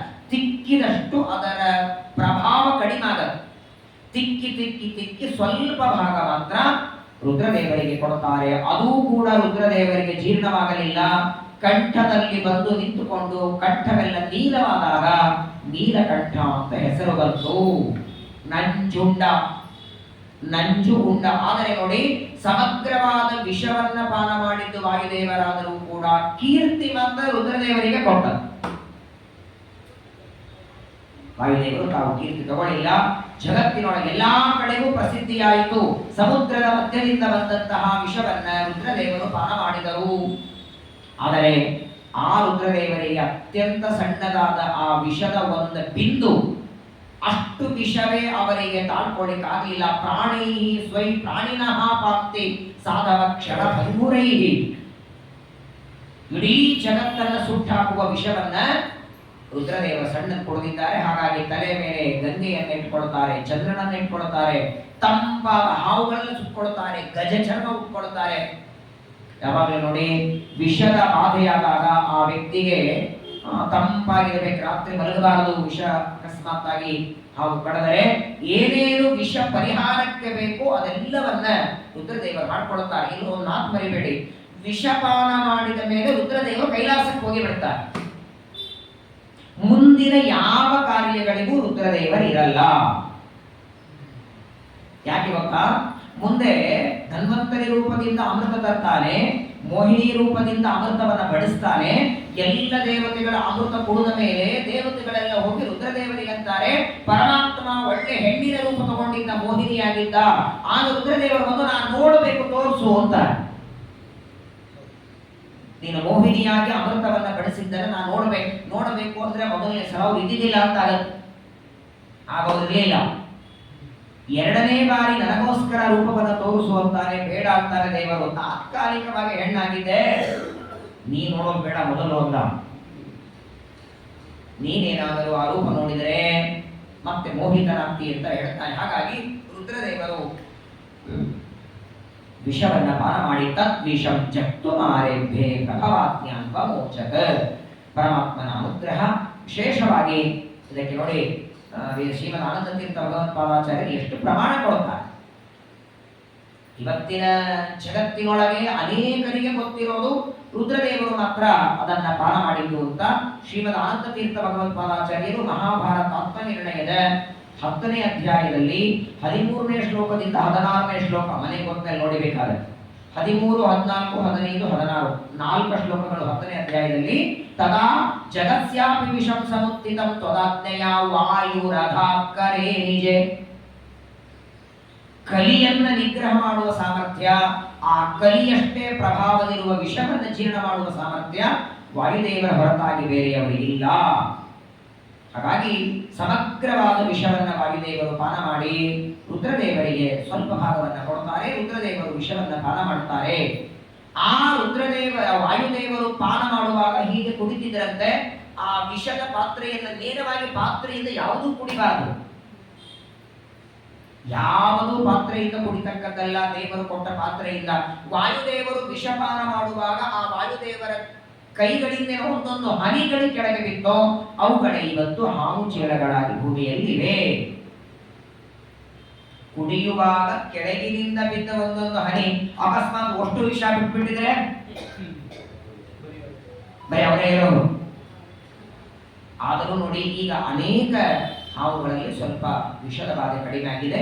ಹೀಗೆ ರುದ್ರದೇವರು ವಿಷವನ್ನ ಪಾನ ಮಾಡಿದ ಮೇಲೆ ಮತ್ತೆ ದೇವತೆಗಳಿಗೆ ಉತ್ಸಾಹ ಬಂತು. ಸರಿ ನಡ್ರಿ ಮತ್ತೆ ಸಮುದ್ರವನ್ನ ಮಥನ ಮಾಡೋಣ ಅಂತ ಮತ್ತೆ ದೇವತೆಗಳು ದಾನವರು ಸಮುದ್ರವನ್ನ ಮಥನ ಮಾಡೋದಕ್ಕೆ ಹೊರಡುತ್ತಾರೆ. ಯಜ್ಞಸ್ಯ ದೇವಮಾನಸ್ಯ ಮೇತ್ಯಾಯ ಹವಿಷೇಂದ್ರಪ. ಮತ್ತೆ ದೇವತೆಗಳು ಮಥನವನ್ನ ಮಾಡ್ತಾ ಇರುವಾಗ ಮೊದಲು ಆ ಸಮುದ್ರದಿಂದ ಒಂದು ಆಕಳು ಬಂತು, ಕಾಮಧೇನು. ಅದರ ಹೆಸರೇ ಕಾಮಧೇನು. ಬೇಡಿದ್ದು ಕೊಡುತ್ತದೆ. ಇಂದ್ರದೇವರಂದ್ರು ನಮ್ಮ ಯಜ್ಞಕ್ಕೆ ಹಾಲು ಮೊಸರು ತುಪ್ಪ ಬೇಕು, ಇದು ನಮ್ಮ ಸ್ವರ್ಗಕ್ಕೆ ಬೇಕು ಅಂತ ಕಳಿಸಿಬಿಟ್ರ. ಅನಂತರದಲ್ಲಿ ಉಚ್ಚೈಶ್ರವ ಅನ್ನುವಂತಹ ಬೆಳ್ಳಗಾದ ಕುದುರೆ ಬಂತು. ಆ ಕುದುರೆ ಬಂದಾಕ್ಷಣ ಬಲಿಚಕ್ರವರ್ತಿ ಅಂತ ನಮಗ ಬೇಕು ಅಂತ. ಯಾಕಂದ್ರೆ ಹೀಗೆ ಕರಾರಾಗಿತ್ತಲ್ಲ, ಒಂದು ನೀವು ಒಂದು ನಾವು ಪಡಿಬೇಕು ಅಂತ ಆ ಬಲಿಚಕ್ರವರ್ತಿ ಸ್ಪೃಹಾಂ ಚಕ್ರೆ. ಆದರೆ ಇಂದ್ರದೇವರು ಅದನ್ನ ಕೊಡಲೇಬೇಕಾಯಿತು. ಯಾಕಂದ್ರೆ ಸಮುದ್ರವನ್ನ ಮಥನ ಮಾಡುವುದಕ್ಕೆ ಮೊದಲು ಕೇವಲ ದೈತ್ಯರ ಜೊತೆಗೆ ಮಾತಾಡಿದ್ದಲ್ಲ, ದೇವರ ಆದೇಶ ಇತ್ತು. ಅವರು ಬೇಡಿದ್ದನ್ನ ಕೊಡಿ ಅಂತ ದೇವರ ಆದೇಶ ಇದ್ದದ್ದರಿಂದ ದೇವರಾಜ್ಞೆ ಮೀರು ಹಾಗಿರಲಿಲ್ಲ. ಹಾಗಾಗಿ ಇಂದ್ರದೇವರು ಕುದುರೆಯನ್ನ ಕೊಡ್ತಾರೆ. ಮೂರನೇದಾಗಿ ಬಂತು ಐರಾವತ ಅನ್ನುವ 4 ಹಲ್ಲಿನ ಆನೆ, ಅತ್ಯಂತ ಪ್ರಚಂಡವಾದ. ತಥೋ ಐರಾವತೋ ನಾಮ ವಾರಣೇಂದ್ರೋ ವಿನಿರ್ಗಿತಃ. ಆ ಭಯಂಕರವಾದಂತಹ ಬೆಳ್ಳಗಾದ ಆನೆ ಬಂತು. ಆ ಆನೆಯನ್ನ ಇಂದ್ರದೇವರಂತಾರೆ ಇದು ನಮ್ಮ ಸ್ವರ್ಗಕ್ಕೆ ಬೇಕು. ಯಾಕಂತ ತಾನು ಓಡಾಡ್ಲಿಕ್ಕೆ ಬೇಕಲ್ಲ, ತಾನು ಯಾವಾಗಲೂ ಸಂಚಾರ ಮಾಡೋದಕ್ಕೆ ಬೇಕು ಅಂತ ಆನೆಯನ್ನ ಕಳಿಸಿಬಿಟ್ಟ. ಅನಂತರದಲ್ಲಿ ಬರ್ತದೆ ಪಾರಿಜಾತ ವೃಕ್ಷ. ಪಾರಿಜಾತ ಅಂದ್ರೆ ಅದು ನಮ್ಮ ಮನೆ ಮುಂದೆ ಹಚ್ಚಿರ್ತೀವಲ್ಲ, ಅದೇನ್ ಕೊಡುತ್ತೆ? ಹೋಗೋದೇನ ಗಿಡಗಳಿಗೆ ಕಸ ಆಗಲ್ವಾ? ನೋಡಿ, ಪಾರಿಜಾತ ವೃಕ್ಷ ಅದಕ್ಕೆ ಅಂತ ಒಂದು ಕಾಲ ಇದೆ. ಆ ಕಾಲದಲ್ಲಿ ಮಾತ್ರ ಹೂ ಕೊಡೋದು ಅಷ್ಟೇ ಅದು. ಆದ್ರೆ ಇನ್ನೊಂದು ವಿಚಿತ್ರ ಅಂದ್ರೆ ಪಾರಿಜಾತ ವೃಕ್ಷದ ಹೂಗಳನ್ನ ನೇರವಾಗಿ ಗಿಡದಿಂದ ಬಿಡಿಸಿ ಏರಿಸ್ಲಿಕ್ಕೆ ಆಗೋದೇ ಇಲ್ಲ. ಯಾಕಂದ್ರೆ ಹಿಂದಿನ ದಿನ ನೀವು ಏರಿಸಬೇಕು, ಇದು ಬೆಳೆದಿರಲ್ಲ. ಮಾರನೇ ದಿನ ನೀವು ಏಳೋದ್ರಲ್ಲಿ ಕೆಳಗೆ ಬಿದ್ದಿರ್ತಾರೆ. ಮಕ್ಕಳ ಪೂಜೆ ಬರ್ತದ.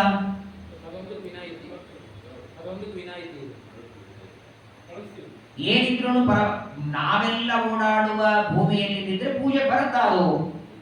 ಅದಕ್ಕೆ ಏಕಾದಶ ಸ್ಕಂದ ಭಾಗವತದಲ್ಲಿ ಒಂದು ಮಾತು ಹೇಳ್ತಾನೆ ಕೃಷ್ಣ ಪರಮಾತ್ಮ ಅಂತಾನೆ. ಉದ್ಧವ ಕೇಳ್ತಾನೆ, ಎಲ್ಲ ಹೂಗಳು ನಾವೇ ನೋಡಿ. ಹೂಗಳನ್ನು ಬಿಡಿಸ್ಬೇಕಾದ್ರೆ ಸ್ನಾನ ಮಾಡಿರ್ಬೇಕು, ಶುದ್ಧವಾದ ಬಟ್ಟೆ ಉಟ್ಕೊಂಡಿರ್ಬೇಕು.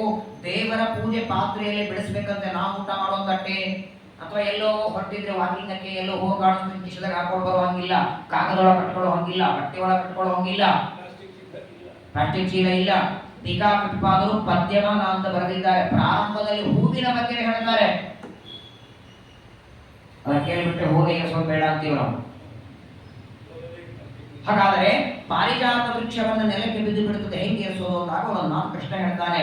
ಈ ಒಂದು ಗಿಡಕ್ಕೆ ಒಂದು ನಿಯಮ, ಎಲ್ಲಾ ಗಿಡಗಳಿಂದ ನೇರವಾಗಿ ಬಿಡಿಸ್ತೇವೆ, ಪಾರಿಜಾತ ವೃಕ್ಷಕ್ಕೆ ಮಾತ್ರ ಹಿಂದಿನ ದಿನ ರಾತ್ರಿ ಗೋಮಯದಿಂದ ಎಷ್ಟು ಜಾಗದಲ್ಲಿ ಹೂವು ಬಿಡುತ್ತದೋ ಅಷ್ಟು ಸಾರಿಸಿ ಮಲ್ಕೋಬೇಕಾಗ್ತದೆ. ಗೋಮಯದಿಂದ ಅಷ್ಟು ಜಾಗವನ್ನ ಸಾರಿಸ್ಬೇಕು ರಾತ್ರಿ ಹೊತ್ತು. ಮಾರನೇ ದಿನ ಆ ಗೋಮಯದಿಂದ ಎಷ್ಟು ಸಾರಿಸಿದ್ದೀರಿ ಅದರ ಮೇಲೆ ಎಷ್ಟು ಬಿದ್ದಿರತ್ತೋ ಅಷ್ಟು ಮಾತ್ರ ಹೂವು ತಗೊಳ್ಬೇಕು. ಅದರ ಆಚೆ ಬಿದ್ದ ಹೂಗಳು ಪೂಜೆಗೆ ಬರಲ್ಲ. ಪಾರಿಜಾತ ವೃಕ್ಷಕ್ಕೆ ಮಾತ್ರ ಈ ಒಂದು ನಿಯಮ. ಉಳಿದೆಲ್ಲ ಗಿಡಗಳನ್ನು ಬೆಳೆಸಬಹುದು. ಆದರೆ ನೋಡಿ, ನಮ್ಮ ಮನೆ ಪಾರಿಜಾತ ವೃಕ್ಷದೊಂದು ಏನು ಗೊತ್ತಾ, ಒಬ್ಬ ವ್ಯಕ್ತಿಯ ಮನೆಯಲ್ಲಿದ್ರೆ ಇಡೀ ಓಣೆಗೆಲ್ಲ ವಾಸನೆ ಬರುತ್ತೆ, ಏನು ಸುಗಂಧ ಪರಿಮಳ ಕೊಡ್ತದೆ ಅದು. ಆದರೆ ಸಮುದ್ರದಿಂದ ಬರುವ ಈ ಪಾರಿಜಾತ ಬರೇ ಹೂವ ಮಾತ್ರ ಕೊಡುವ ಗಿಡ ಅಲ್ಲ. ಈ ಪಾರಿಜಾತ ಹೂವದರ ಜೊತೆಗೆ ಜ್ಞಾನ, ಭಕ್ತಿ, ಶಕ್ತಿ, ಆಯುಷ್ಯ, ಆರೋಗ್ಯ, ಸೌಭಾಗ್ಯ, ಮದುವೆಯಾಗಿಲ್ಲ ಅಂದ್ರೆ ಮದುವೆ ಭಾಗ್ಯ, ಮಕ್ಕಳ ಭಾಗ್ಯ, ಏನೇನು ಅಪೇಕ್ಷೆ ಇದೆ ಅದನ್ನೆಲ್ಲ ಕೊಡ್ತದೆ ಪಾರಿಜಾತ. ಏನ್ ಮಾಡೋದು, ಸಮುದ್ರದಿಂದ ಒಂದೇ ಬಂದಿದ್ದು, ಇನ್ನೊಂದು ಬಂದಿದ್ರೆ ಬಸವೇಶ್ವರ ನಗರಲ್ಲಿ ಹಚ್ಬೋದಾಗಿತ್ತು, ಎಲ್ಲ ಸಮಸ್ಯೆ ಪರಿಹಾರ ಆಗಿರೋದಲ್ಲೇ. ಅಂತಹ ಬೇಡಿದ್ದು ಕೊಡುವಂತಹ ವೃಕ್ಷ ಆ ಪಾರಿಜಾತ ವೃಕ್ಷ. ಅದು ಯಾವಾಗ ಸಮುದ್ರದಿಂದ ಬಂತೋ ಆಗಲೂ ಇಂದ್ರದೇವರಂತಾರೆ ಇದು ನಮಗೆ ಬೇಕು. ನೋಡಿ, ನನ್ನ ಮಾತಲ್ಲ, ಪೂರಯತ್ಯರ್ಥಿನೋ ಅರ್ಥೈಹಿ ಶಶ್ವತ್ಭುವಿ ಯಥಾ ಭವಾನ್. ಮನುಷ್ಯ ಲೋಕದಲ್ಲಿರೋರು ಏನೇನು ಇಚ್ಛೆ ಪಡ್ತಾರೆ ಎಲ್ಲ ಕೊಡ್ತಿತ್ತ. ಒಂದ್ಸಲ ಆ ಗಿಡದ ಕೆಳಗೆ ನಿಂತುಕೊಂಡು ಮದುವೆ ಆಗಲಿ, ಮಾರನೇ ದಿನ ಕನ್ಯೆ ಬರಬೇಕು, ಆಯುಷ್ಯ ಬರಲಿ, ಆಯುಷ್ಯ ಬರೋದು, ಏನೋ ಭಯಾನಕ ರೋಗ ಆಗಿದೆ, ಆ ಗಿಡದ ಕೆಳಗೆ ನಿಂತು ಆರೋಗ್ಯ ಬರಲಿ ಅಂದ್ರೆ ಸಾಕು. ಹಾಗಾಗೇನೆ ಬೇಡಿದ್ದು ಕೊಡುತ್ತದೆ ಅನ್ನೋದಕ್ಕಾಗೇನೆ ಶ್ರೀಕೃಷ್ಣ ಪರಮಾತ್ಮ ಸತ್ಯಭಾಮಾದೇವಿ ಜೊತೆಗೆ ಹೋದಾಗ ಆ ವೃಕ್ಷವನ್ನ ನೋಡಿ ಅದೇ ಬೇಕು ಅಂತ ಹಠ ಮಾಡ್ತಾಳೆ. ನಂದನವನದಲ್ಲಿ ಬೇರೆ ವೃಕ್ಷಗಳು ಎಲ್ಲಿಲ್ವಾ, ಅದೇ ವೃಕ್ಷ ಬೇಕು ಅಂತಾಳೆ, ಅದೇ ತರ್ತಾಳೆ. ಅದನ್ನ ತಂದು ಪರಮಾತ್ಮ ಸತ್ಯಭಾಮಾದೇವಿ ಮನೆಯಲ್ಲಿ ಹಚ್ಚಿದ. ನನ್ನ ಮನೆಯಲ್ಲಿ ಅಂತ ರುಕ್ಮಿಣಿ ಜಗಳ, ಒಂದು ಗಿಡಕ್ಕಾಗಿ ಇಬ್ಬರ ಜಗಳ, ಕೊನೆ ತಂದು ಮತ್ತದನ್ನ ಸ್ವರ್ಗದಲ್ಲಿ ಇಟ್ಟ. ಸ್ವರ್ಗಲೋಕದ ಪಾರಿಜಾತ ಅಷ್ಟು ವೈಭವವಾದದ್ದು ಆ ಪಾರಿಜಾತ ವೃಕ್ಷ ಬರುತ್ತದೆ. ಅನಂತರದಲ್ಲಿ ಬಂದದ್ದು ಅಪ್ಸರಾ ಸ್ತ್ರೀಯರು. ದೇವಲೋಕದಲ್ಲಿ ಹಾಡುವಂತಹ ಅಪ್ಸರಾ ಸ್ತ್ರೀಯರು ಒಬ್ಬೊಬ್ಬರಾಗಿ ಹೆಂಗೆ ಬಂದರು ಅಂದ್ರೆ ಆಭರಣಗಳೆಲ್ಲ ಹಾಕೊಂಡು ಬಂದರು. ಕ್ರಮ ಎಷ್ಟು ಚೆನ್ನಾಗಿದೆ. ಮೊದಲು ಕಾಮಧೇನು ಹಾಕೊಂಡು, ಉಚ್ಚೈಶ್ರವ ಕುದುರೆ, ಐರಾವತ ಅನ್ನುವ ಆನೆ, ಅನಂತರದಲ್ಲಿ ಪಾರಿಜಾತ ವೃಕ್ಷ, ಅನಂತರದಲ್ಲಿ ಅಪ್ಸರಾ ಸ್ತ್ರೀಯರು. ರಂಭಾ, ಊರ್ವಶಿ, ಮೇನಕ, ಅಪ್ಸರಾ ಸ್ತ್ರೀಯರು ಒಬ್ಬೊಬ್ಬರಾಗಿ ಅಲಂಕಾರ ಮಾಡಿಕೊಂಡು ಸಮುದ್ರದಿಂದ ಮೇಲೆ ಬರ್ತಾರೆ. ಅವರೆಲ್ಲರನ್ನೂ ಕೂಡ ಇಂದ್ರದೇವರು ತಮ್ಮ ಸ್ವರ್ಗಲೋಕಕ್ಕೆ ಕಳಿಸಿಬಿಟ್ರು. ಅನಂತರದಲ್ಲಿ ಮತ್ತೆ ದೇವದಾನವರು ಸಮುದ್ರವನ್ನು ಮಥನ ಮಾಡ್ತಾ ಇರುವಾಗ ಅನಂತ ಗುಣ ಪರಿಪೂರ್ಣನಾದ, ಸರ್ವೋತ್ತಮನಾದ, ಸರ್ವಜ್ಞನಾದ ಪರಮಾತ್ಮನ ಮಡದಿಯಾದ ಜಗನ್ಮಾತೆಯಾದ ಲಕ್ಷ್ಮೀದೇವಿ ಸಮುದ್ರದಿಂದ ಮೇಲೆ ಬರ್ತಾಳೆ. ಲಕ್ಷ್ಮೀ ಕ್ಷೀರ ಸಮುದ್ರ ರಾಜ ತನಯ. ಸಮುದ್ರ ರಾಜನ ತನಯ ಅಂದ್ರೆ ಮಗಳು. ವೈಭವ ನೋಡಿ, ಅತ್ಯಂತ ವಿಸ್ತಾರವಾದ ಕಮಲದ ಎಲೆ ಮೇಲೆ ಯಾವ ದೇವದಾನವರು ಊಹೆ ಮಾಡಿರಲಿಲ್ಲ. ಒಂದೊಂದಾಗಿ ಆನೆ ಬಂದು, ಕುದುರೆ ಬಂದು, ಪಾರಿಜಾತ ಬಿತ್ತು, ಅಪ್ಸರಾ ಸ್ತ್ರೀಯರು ಬಂದರು. ಅವರೆಲ್ಲರ ಬಂದ ಮೇಲೆ ಪಾರಿಜಾತ ಸಾಕ್ಷಾತ್ ಜಗನ್ಮಾತೆ ಬರ್ತಾಳೆ. ಭಗವಂತನ ಮಡದಿ ಚತುರ್ಭುಜವಾಗಿದ್ದಾಳೆ, ತಲೆ ಮೇಲೆ ಕಿರೀಟ ಹಾಕೊಂಡಿದ್ದಾಳೆ, ಒಳ್ಳೆ ಅಲಂಕಾರವನ್ನ ಮಾಡಿಕೊಂಡು ನಾಲ್ಕು ದಿಕ್ಕಿಗೂ ಪ್ರಕಾಶವನ್ನ ಕೊಡ್ತಾ ಸಮುದ್ರದ ಮಧ್ಯದಿಂದ ಬರ್ತಾಳೆ.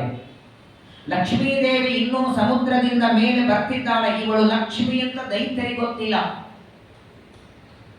ಈಗ ಏನಾಗಿತ್ತು, ಮಥನದಿಂದ ಬಂದ ಕಾಮಧೇನು ಇಂದ್ರ ತಗೊಂಡಿದ್ದ, ಕುದುರೆಯನ್ನ, ಆಮೇಲೆ ಬಂದ ಆನೆ, ಪಾರಿಜಾತ ವೃಕ್ಷ, ಅಪ್ಸರಾ ಸ್ತ್ರೀಯರು, ಇವ್ರು ಏನಾಗಿತ್ತು ಹೇಳ್ರಿ, ಒಂದು ಕೊಟ್ಟು ಕೂಡಿಸಿದ್ದಾರೆ.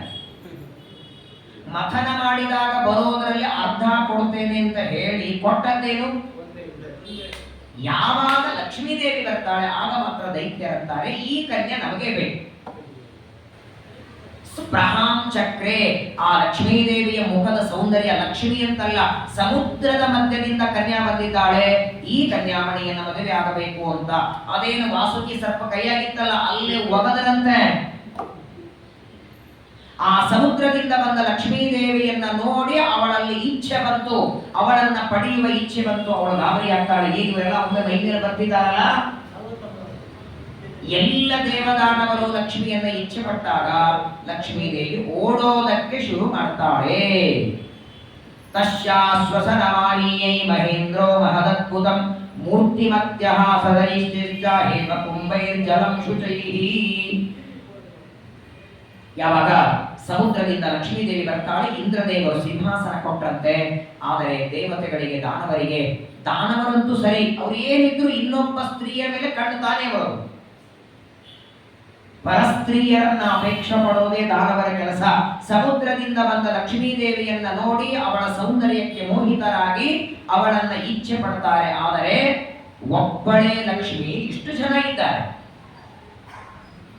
ದೇವತೆಗಳ ಸಂಖ್ಯಾ, ದೈತ್ಯರ ಸಂಖ್ಯಾ. ಯಾವಾಗ ಅವರೆಲ್ಲರೂ ಇವಳ ಬೆನ್ನತ್ತಿ ಬಿಡ್ತಾರೆ, ನಿಂದಿರಲಿಕ್ಕಾಗದೆ ಓಡ್ಲಿಕ್ಕೆ ಶುರು ಮಾಡ್ತಾಳೆ. ಲಕ್ಷ್ಮಿ ಮುಂದೆ ಮುಂದೆ ಓಡುತ್ತಿದ್ದಾಳೆ, ಹಿಂದೆ ದೇವತೆಗಳೆಲ್ಲ, ಅಸುರರೆಲ್ಲ ಓಡುತ್ತಿದ್ದಾರೆ. ಆ ಸಂದರ್ಭದಲ್ಲಿ ಸಮುದ್ರ ರಾಜ ವರುಣ ದೇವರು ವಿಚಾರ ಮಾಡ್ತಾರೆ, ಏನಿದು ಸಮುದ್ರದಿಂದ ಬಂದ ಒಂದು ಹೆಣ್ಣನ್ನ ಹೀಗೆಲ್ಲ ಅಟ್ಟಿಸ್ಕೊಂಡು ಓಡುತ್ತಿದ್ದಾರಂತ. ಕ್ಷಣ ಮಾತ್ರದಲ್ಲಿ ಸಮುದ್ರ ದೇವ ವರುಣ ದೇವರು ತಾನು ಮೂರ್ತಿಯಾಗಿ ಬಂದ್ರಂತೆ. ಮೂರ್ತಿಮಂತಾಗಿ ಬಂದು ವರುಣ ದೇವರು ಆ ಓಡುವ ದೇವತೆಗಳನ್ನ, ದೈತ್ಯರನ್ನು ನಿಲ್ಲಿಸ್ತಾರೆ. ಏನು ಓಡುತ್ತಿದ್ದೀರಿ? ಅಲ್ಲ, ಒಬ್ಬ ಹೆಣ್ಣು ನೀವೆಲ್ಲರೂ ಅಪೇಕ್ಷೆ ಪಡ್ತಿದ್ದೀರಿ, ಹೇಗೆಲ್ಲರಿಗೂ ಮದುವೆ ಮಾಡಿಕೊಡೋದು? ಈಗ ನೋಡಿ, ಸಮುದ್ರದಿಂದ ಇವಳು ಬಂದಿದ್ದಾಳೆ ಅಲ್ವಾ? ಸಮುದ್ರದಿಂದ ಬಂದದ್ದರಿಂದ ಯಾರ್ಯಾರು ಸಮುದ್ರವನ್ನ ಮಥನ ಮಾಡಿದ್ದಾರೆ ಅವರೆಲ್ಲರೂ ಇವಳನ್ನು ಅಪೇಕ್ಷೆ ಪಟ್ಟದ್ರಲ್ಲಿ ತಪ್ಪಿಲ್ಲ. ಆದರೆ ಒಂದು ಹೆಣ್ಣನ್ನ ಎಷ್ಟು ಜನ ವಿವಾಹ ಮಾಡ್ಕೋಬಹುದು? ದ್ರೌಪದಿಯಲ್ಲಿ 5 ಜನ ಇದ್ದಾರೆ, ಅದು ಒಂದೇ ಹೆಣ್ಣಲ್ಲ, 5 ಜನ 5 ಜನರಿಗೆ ಮಾಡಿಕೊಂಡದ್ದು. ಆಗ ದೈತ್ಯರ ಹತ್ರ ನಾವೇನ್ ಮಾಡೋಣ ಹೇಳಿ, ನಮ್ಗೆ ಇಷ್ಟೊತ್ತಿನವರೆಗೆ ಮಥನದಿಂದ ಏನೂ ಕೊಟ್ಟಿಲ್ಲ, ಒಂದು ಕುದುರೆ ಕೊಟ್ಟು ಕೂಡಿಸಿದ್ದಾರಷ್ಟೇ. ಹಾಗಾದ್ರೆ ಒಂದು ಕೆಲಸ ಮಾಡಿ, ಇವಳನ್ನ ವಿವಾಹ ಮಾಡ್ಕೊಳ್ಳೋ ಅಪೇಕ್ಷೆ ನಿಮಗಿದೆಯಲ್ಲ, ಒಂದು ಕೆಲಸ ಮಾಡಿ, ಊಟಕ್ಕೆ ಪಂಕ್ತಿ ಮಾಡ್ಕೊಂಡು ಕೂತಿರ್ತೀರಲ್ಲ, ಒಂದು ದೇವತೆಗಳ ಪಂಕ್ತಿ, ಇನ್ನೊಂದು ದೈತ್ಯರ ಪಂಕ್ತಿ ಮಾಡಿ ಕೂತ್ಕೊಳ್ಳಿ. ಯಾಕಂದ್ರೆ ವರುಣ ದೇವರಂತಾರೆ, ನಾನು ಕ್ಷತ್ರಿಯ, ಕ್ಷತ್ರಿಯರಾದವರು ಮಗಳ ಮದುವೆಯನ್ನ ಸ್ವಯಂವರವಾಗಿ ಮಾಡಬೇಕು. ಸ್ವಯಂವರ ಬ್ರಾಹ್ಮಣರಿಗಳಿಲ್ಲ, ವೈಶ್ಯರಿಗಿಲ್ಲ, ಶೂದ್ರರಿಗಿಲ್ಲ. ಸ್ವಯಂವರ ಅಂದ್ರೆ ಏನು? ಸ್ವಯಂ ಅಂದ್ರೆ ತಾನು, ವರ ಅಂದ್ರೆ ತಾನು ಮಾಡಿಕೊಳ್ಳುವ ವರನನ್ನ ತಾನೇ ಆರಿಸಿಕೊಳ್ಳೋದು. ಅದಕ್ಕೆ ಆ ಶಬ್ದ ಪರವಾಗಿಲ್ಲ. ಆದರೆ ಇವತ್ತದ ಕ್ಷತ್ರಿಯರಿಗಿರುವ ಧರ್ಮ ಅದು ನೋಡಿ, ತಾನು ಮಾಡಿಕೊಳ್ಳುವ ವರನನ್ನ ಆರಿಸಿಕೊಂಡು ಮನೆಯವರು ಒಪ್ಪಿಗೆ ಕೊಡಬೇಕು. ಈಗ ಎಲ್ಲಾರಿಗೂ ಬಂದ್ಬಿಟ್ಟಿದೆ, ಎಲ್ಲಾರು ಮಾಡಕ್ ಉಚಿತ. ಅಂದ್ರೆ ತಾನು ಮಾಡ್ಕೊಳ್ಳೋದು ತನಗೆ ಇಷ್ಟ ಆದ್ರೂ ಸಾಕು, ಜಾತಿ ಮತ ಪಥ ಏನ್ ನೋಡ್ಬೇಕಾಗಿಲ್ಲ. ಹಾಗಾಗಿ ನಿಮ್ಮ ನಿಮ್ಮ ಗುಣಗಳಿಗೆ ಅನುಸಾರವಾಗಿ ನೀವೆಲ್ಲರೂ ಒಂದು ಪಂಕ್ತಿ ಮಾಡಿ ಕೂತ್ಕೊಳ್ಳಿ. ಒಂದು ಕಡೆಗೆ ದೇವತೆಗಳು, ಇನ್ನೊಂದು ಕಡೆಗೆ ದಾನವರು ಪಂಕ್ತಿ ಮಾಡಿ ಕೂತ್ಕೊಳ್ಳಿ ಅಂತ ಕೂಡಿಸಿ ಲಕ್ಷ್ಮೀ ದೇವಿ ಹೇಳ್ತಾರೆ, ನೋಡಮ್ಮ, ನೀನು ಸಮುದ್ರದಿಂದ ಬಂದಿದ್ದಿ, ಇವರೆಲ್ಲರೂ ನಿನ್ನನ್ನ ಮಥನ ಮಾಡಿ ಪಡೆದಿದ್ದಾರೆ, ನಿನ್ನನ್ನ ಪಡೆಯುವ ಅಪೇಕ್ಷೆ ಇದೆ, ಒಂದು ಕೈಯಲ್ಲಿ ಮಾಲೆ ತಗೋ, ಇಷ್ಟು ಜನರಲ್ಲಿ ಯಾರ ಕೊರಳಿಗೆ ನೀನು ಮಾಲೆ ಹಾಕ್ತಿ, ನಾನು ವಿವಾಹ ಮಾಡಿ ಕೊಡ್ತೇನೆ. ವಿವಾಹ ನಾನು ಮಾಡ್ತೇನೆ, ಆದ್ರೆ ಆರಿಸ್ಕೊಳ್ಳೋದು ನಿಂದು, ನೀನೇ ಆರಿಸ್ಕೋ. ನಾನು ಇವರಲ್ಲಿ ಇವ್ರಿಗೆ ಕೊಟ್ರೆ ಅವ್ರಿಗೆ ಸಿಟ್ಟು ಬರ್ತದೆ, ಅವ್ರಿಗೆ ಕೊಟ್ರೆ ಇವ್ರಿಗೆ ಸಿಟ್ಟು, ನಾನು ಕನ್ಯಾದಾನ ಮಾಡಿ ಕೊಟ್ರೆ ಕೋಪ ಬರ್ತದೆ, ನೀನೇ ಆರಿಸ್ಕೊಂಡ್ರೆ ಏನು ಮಾಡಿ ಸಾಧ್ಯ ಇಲ್ಲ. ಮದುವೆ ಮಾಡಿಕೊಳ್ಳುವ ನಿನಗೆ ಇವರಲ್ಲಿ ಯಾರು ಬೇಕೋ ಅವರನ್ನು ಆರಿಸ್ಕೋ ಅಂತ ಹೇಳಿದಾಗ ಸರಿ ಅಂತ ಲಕ್ಷ್ಮೀ ದೇವಿ ಕೈಯಲ್ಲಿ ಮಾಲೆಯನ್ನು ತಗೊಂಡು ಹೊರಟ್ಲಂತೆ. ಇದೇ ಭಾಗವನ್ನ ಸಮುದ್ರದಿಂದ ಬಂದ ಲಕ್ಷ್ಮೀ ದೇವಿ ಕೈಯಲ್ಲಿ ಮಾಲೆಯನ್ನ ಹಿಡಿದು ಏನು ದೇವದಾನವರ ಮಧ್ಯದಲ್ಲಿ ಆ ಪರಮಾತ್ಮನ ಕೊರಳಿಗೆ ಮಾಲೆ ಹಾಕ್ತಾಳೆ. ಇದನ್ನೇ ವಾದಿರಾಜ ಗುರುಸಾರ್ವಭೌಮರು 112 ಪದ್ಯಗಳಲ್ಲಿ ಲಕ್ಷ್ಮೀ ಶೋಭಾನ ಪದ್ಯದಲ್ಲಿ ಇದನ್ನೇ ಹೇಳ್ತಾರೆ. ಪಾಲಸಾಗರವನ್ನು ಲೀಲೆಯಲ್ಲಿ ಕಡೆಯಲು ಬಾಲೆ ಮಹಾಲಕ್ಷ್ಮಿ ಉದಿಸಿದಳು, ಬಾಲೆ ಮಹಾಲಕ್ಷ್ಮಿ ಉದಿಸಿದಳ ದೇವಿ ಪಾಲಿಸಲಿ ನಮ್ಮ ವಧುವರ. ವಾದಿರಾಜರಂತಾರೆ, ಸಮುದ್ರದಿಂದ ಹೇಗೆ ಬಂದು ಅಂದ್ರೆ ಬಾಲೆ ಮಹಾಲಕ್ಷ್ಮಿ, ಬಾಲೆ ಅಂತ ಯಾರು ಕರೀತಾರೆ? ಇವಳು ಬಂದಾಗ ವಯಸ್ಸು ಎಷ್ಟಿತ್ತು ಇವಳದು? ಸಮುದ್ರದಿಂದ ಲಕ್ಷ್ಮೀ ದೇವಿ ಬರುವಾಗ 18 ಮುಗಿದು 19ನೇ ರನ್ನಿಂಗ್ ಇತ್ತಂತೆ. 19, 20 ವರ್ಷದ ಒಳಗಿರುವ ಕನ್ಯಾ, ಇವಳನ್ನ ಬಾಲೆ ಎಂದು ಕರೀತಾರೆ ವಾದಿರಾಜರು. ಸರಿ, ಸಮುದ್ರದಿಂದ ಬಂದಿದ್ದಾಳೆ, ಹೊರಟಿದ್ದಾಳೆ ಎಲ್ಲಿ? ಸ್ವಯಂವರ. ಸ್ವಯಂವರ ಅಂದ್ರೆ ಆರಿಸ್ಕೊಳ್ಳು, ಅಂದ್ರೆ ಇನ್ನು ಮದುವೆ ಆಗಿಲ್ಲ ಅಂತ ತಾನೆ. ಇನ್ನ ಮೇಲೆ ವರನನ್ನ ಆರಿಸ್ಕೊಂಡ ಮೇಲೆ ತಂದೆ ವರುಣದೇವರು ದಾನ ಮಾಡಿ ಕೊಟ್ಟ ಮೇಲೆ ಮದುವೆ ಆಗಬೇಕು. ಹಾಗಾದರೆ ಸಮುದ್ರದಿಂದ ಬರುವಾಗಲೇ ಹೇಗೆ ಬಂದಿದ್ದಾಳೆ? ಸಮುದ್ರದಿಂದ ಬರುವಾಗಲೇ ಕೊರಳಲ್ಲಿ ಮಂಗಳಸೂತ್ರ ಕಟ್ಟಿಕೊಂಡೇ ಬಂದಿದ್ದಾಳೆ. ಕೊರಳಲ್ಲಿ ಮಂಗಳಸೂತ್ರ ಕಟ್ಟಿಕೊಂಡಿದ್ದಾಳೆ, 2 ಕೈಗಳಲ್ಲಿ ಕಮಲವನ್ನು ಇಟ್ಕೊಂಡಿದ್ದಾಳೆ, ತಲೆ ಮೇಲೆ ನವರತ್ನದ ಕಿರೀಟ ಹಾಕೊಂಡಿದ್ದಾಳೆ, ಕಂಬು ಕಂಠದ ಸುತ್ತ ಕಟ್ಟಿದ ಮಂಗಳಸೂತ್ರ, ಅಂಬೂಜವೆರಡು ಕರಯುಗದಿ, ಅಂಬೂಜವೆರಡು ಕರಯುಗದಿ ಧರಿಸಿ ಪೀತಾಂಬರವನ್ನುಟ್ಟು ಬೆರೆದಾಳೆ. ಪೀತಾಂಬರ ಉಟ್ಕೊಂಡಿದ್ದಾಳೆ, ಮುತ್ತಿನ ಅಕ್ಷತೆ ಹಾಕೊಂಡಿದ್ದಾಳೆ, ತಲೆ ಮೇಲೆ ನವರತ್ನದ ಕಿರೀಟ ಹಾಕೊಂಡಿದ್ದಾಳೆ, ಕಿವಿಯಲ್ಲಿ ಓಲೆ ಹಾಕೊಂಡಿದ್ದಾಳೆ, ಮೇಲೆ ಒಂದು ಹೊದಿಕೆ ಹೊದ್ಕೊಂಡಿದ್ದಾಳಂತೆ. ಹೇಗೆ ಪುರುಷರು ಯಾವಾಗಲೂ 2 ವಸ್ತ್ರದಲ್ಲಿರಬೇಕು, ಸ್ತ್ರೀಯರಿಗೂ 2 ವಸ್ತ್ರ ಕಡ್ಡಾಯ. 2 ಸಂದರ್ಭದಲ್ಲಿ ಮಾತ್ರ ಸ್ತ್ರೀಯರು ಬಂಟು ವಸ್ತ್ರದ ಮೇಲೆ ಇರೋದು. ಒಂದು, ಗಂಡ ಮನೆಯಲ್ಲಿ ಇಲ್ಲದಿರುವಾಗ, 2ನೇದ್ದು 3 ದಿನ ಕಡಿಗೆ ಆದಾಗ. ಈ 2 ಸಂದರ್ಭ ಬಿಟ್ರೆ ಯಾವಾಗಲೂ ಮೈ ಮೇಲೆ ಒಂದು ಹೊದಿಕೆ ಸ್ತ್ರೀಯರಿಗೂ ಕಡ್ಡಾಯ. ಹಿಂದೆ ಮನೆಗೆಲ್ಲ ಅತಿಥಿಗಳು ಬರೋರು, ಭಿಕ್ಷಾಂದೇಹಿ ಅಂತ ಭಿಕ್ಷುಕರು ಬರೋರು. ಆ ಮನೆಯಲ್ಲಿದ್ದ ಯಜಮಾನತೆ ಒಂಟ ಸೀರೆ ಮೇಲಿದ್ರೆ ಒಂದ ಇವರು ಕಡಿಗೆ ಆಗಿರಬೇಕು, ಅಥವಾ ಇವರು ಯಜಮಾನ ಮನೆಯಲ್ಲಿ ಇಲ್ಲ ಅಂತ ಹಾಗೆ ಹೋಗೋರಂತೆ. ಹಾಗಾಗೇನೆ ಸೀತಾದೇವಿ ಅಶೋಕವನದಲ್ಲಿ ಇರುವಾಗ ಒಂಟ ಸೀರೆ ಮೇಲಿದ್ದದ್ದು. ಯಾಕೆ? ರಾಮ ಹತ್ರ ಇರಲಿಲ್ಲ. ದ್ರೌಪದಿಯು ಕೂಡ ಎಳೆಯುವಾಗ ಒಂಟ ಸೀರೆ ಮೇಲಿದ್ದದ್ದು, ಆಗ ಕಡಿಗೆ ಆಗಿದ್ದವಳು. ಸೀರೆ ಉಟ್ಕೊಳ್ಳೋದೇ ಕಡಿಮೆ ಆಗಿದೆ. ಒಂಟ ಸೀರೆಯಿಂದ ಬರಬೇಕು, ಯಾರನ್ನ ನೋಡಬೇಕು, ಹೇಗೆ ನೋಡಿ. ಲಕ್ಷ್ಮೀದೇವಿ ಇನ್ನು ಮದುವೆಗೆ ಬರ್ತಿದ್ದಾಳೆ, ಬರುವಾಗಲೇ ಒಂದು ಪೀತಾಂಬರವನ್ನು ಉಟ್ಟು ಮೆರೆದಳಂದ್ರು. ಮೇಲೊಂದು ಹೊತ್ಕೊಂಡಿಲ್ಲಂತೆ, ದೇವಾಂಗ ಪಟ್ಟಿಯ ಮೇಲೆ ಒಂದು ಹೊತ್ತಿಗೆ ಬಾಲೆ ಮಹಾಲಕ್ಷ್ಮಿ ಧರಿಸಿದಳು. ದೇವಾಂಗ ಪಟ್ಟಿ ಅಂದ್ರೆ ಏನು? ಅದೊಂದು ಬಟ್ಟೆ ನೇಯೋರ ಜಾತಿಯದು ದೇವಾಂಗರು. ಆ ದೇವಾಂಗರು ನೇಯ್ದ ಬಟ್ಟೆ ಏನಿದೆ ಯಾವಾಗಲೂ ಮಡಿಬಾರದು, ಯಾವಾಗಲೂ ಮಡಿಬಾರದು.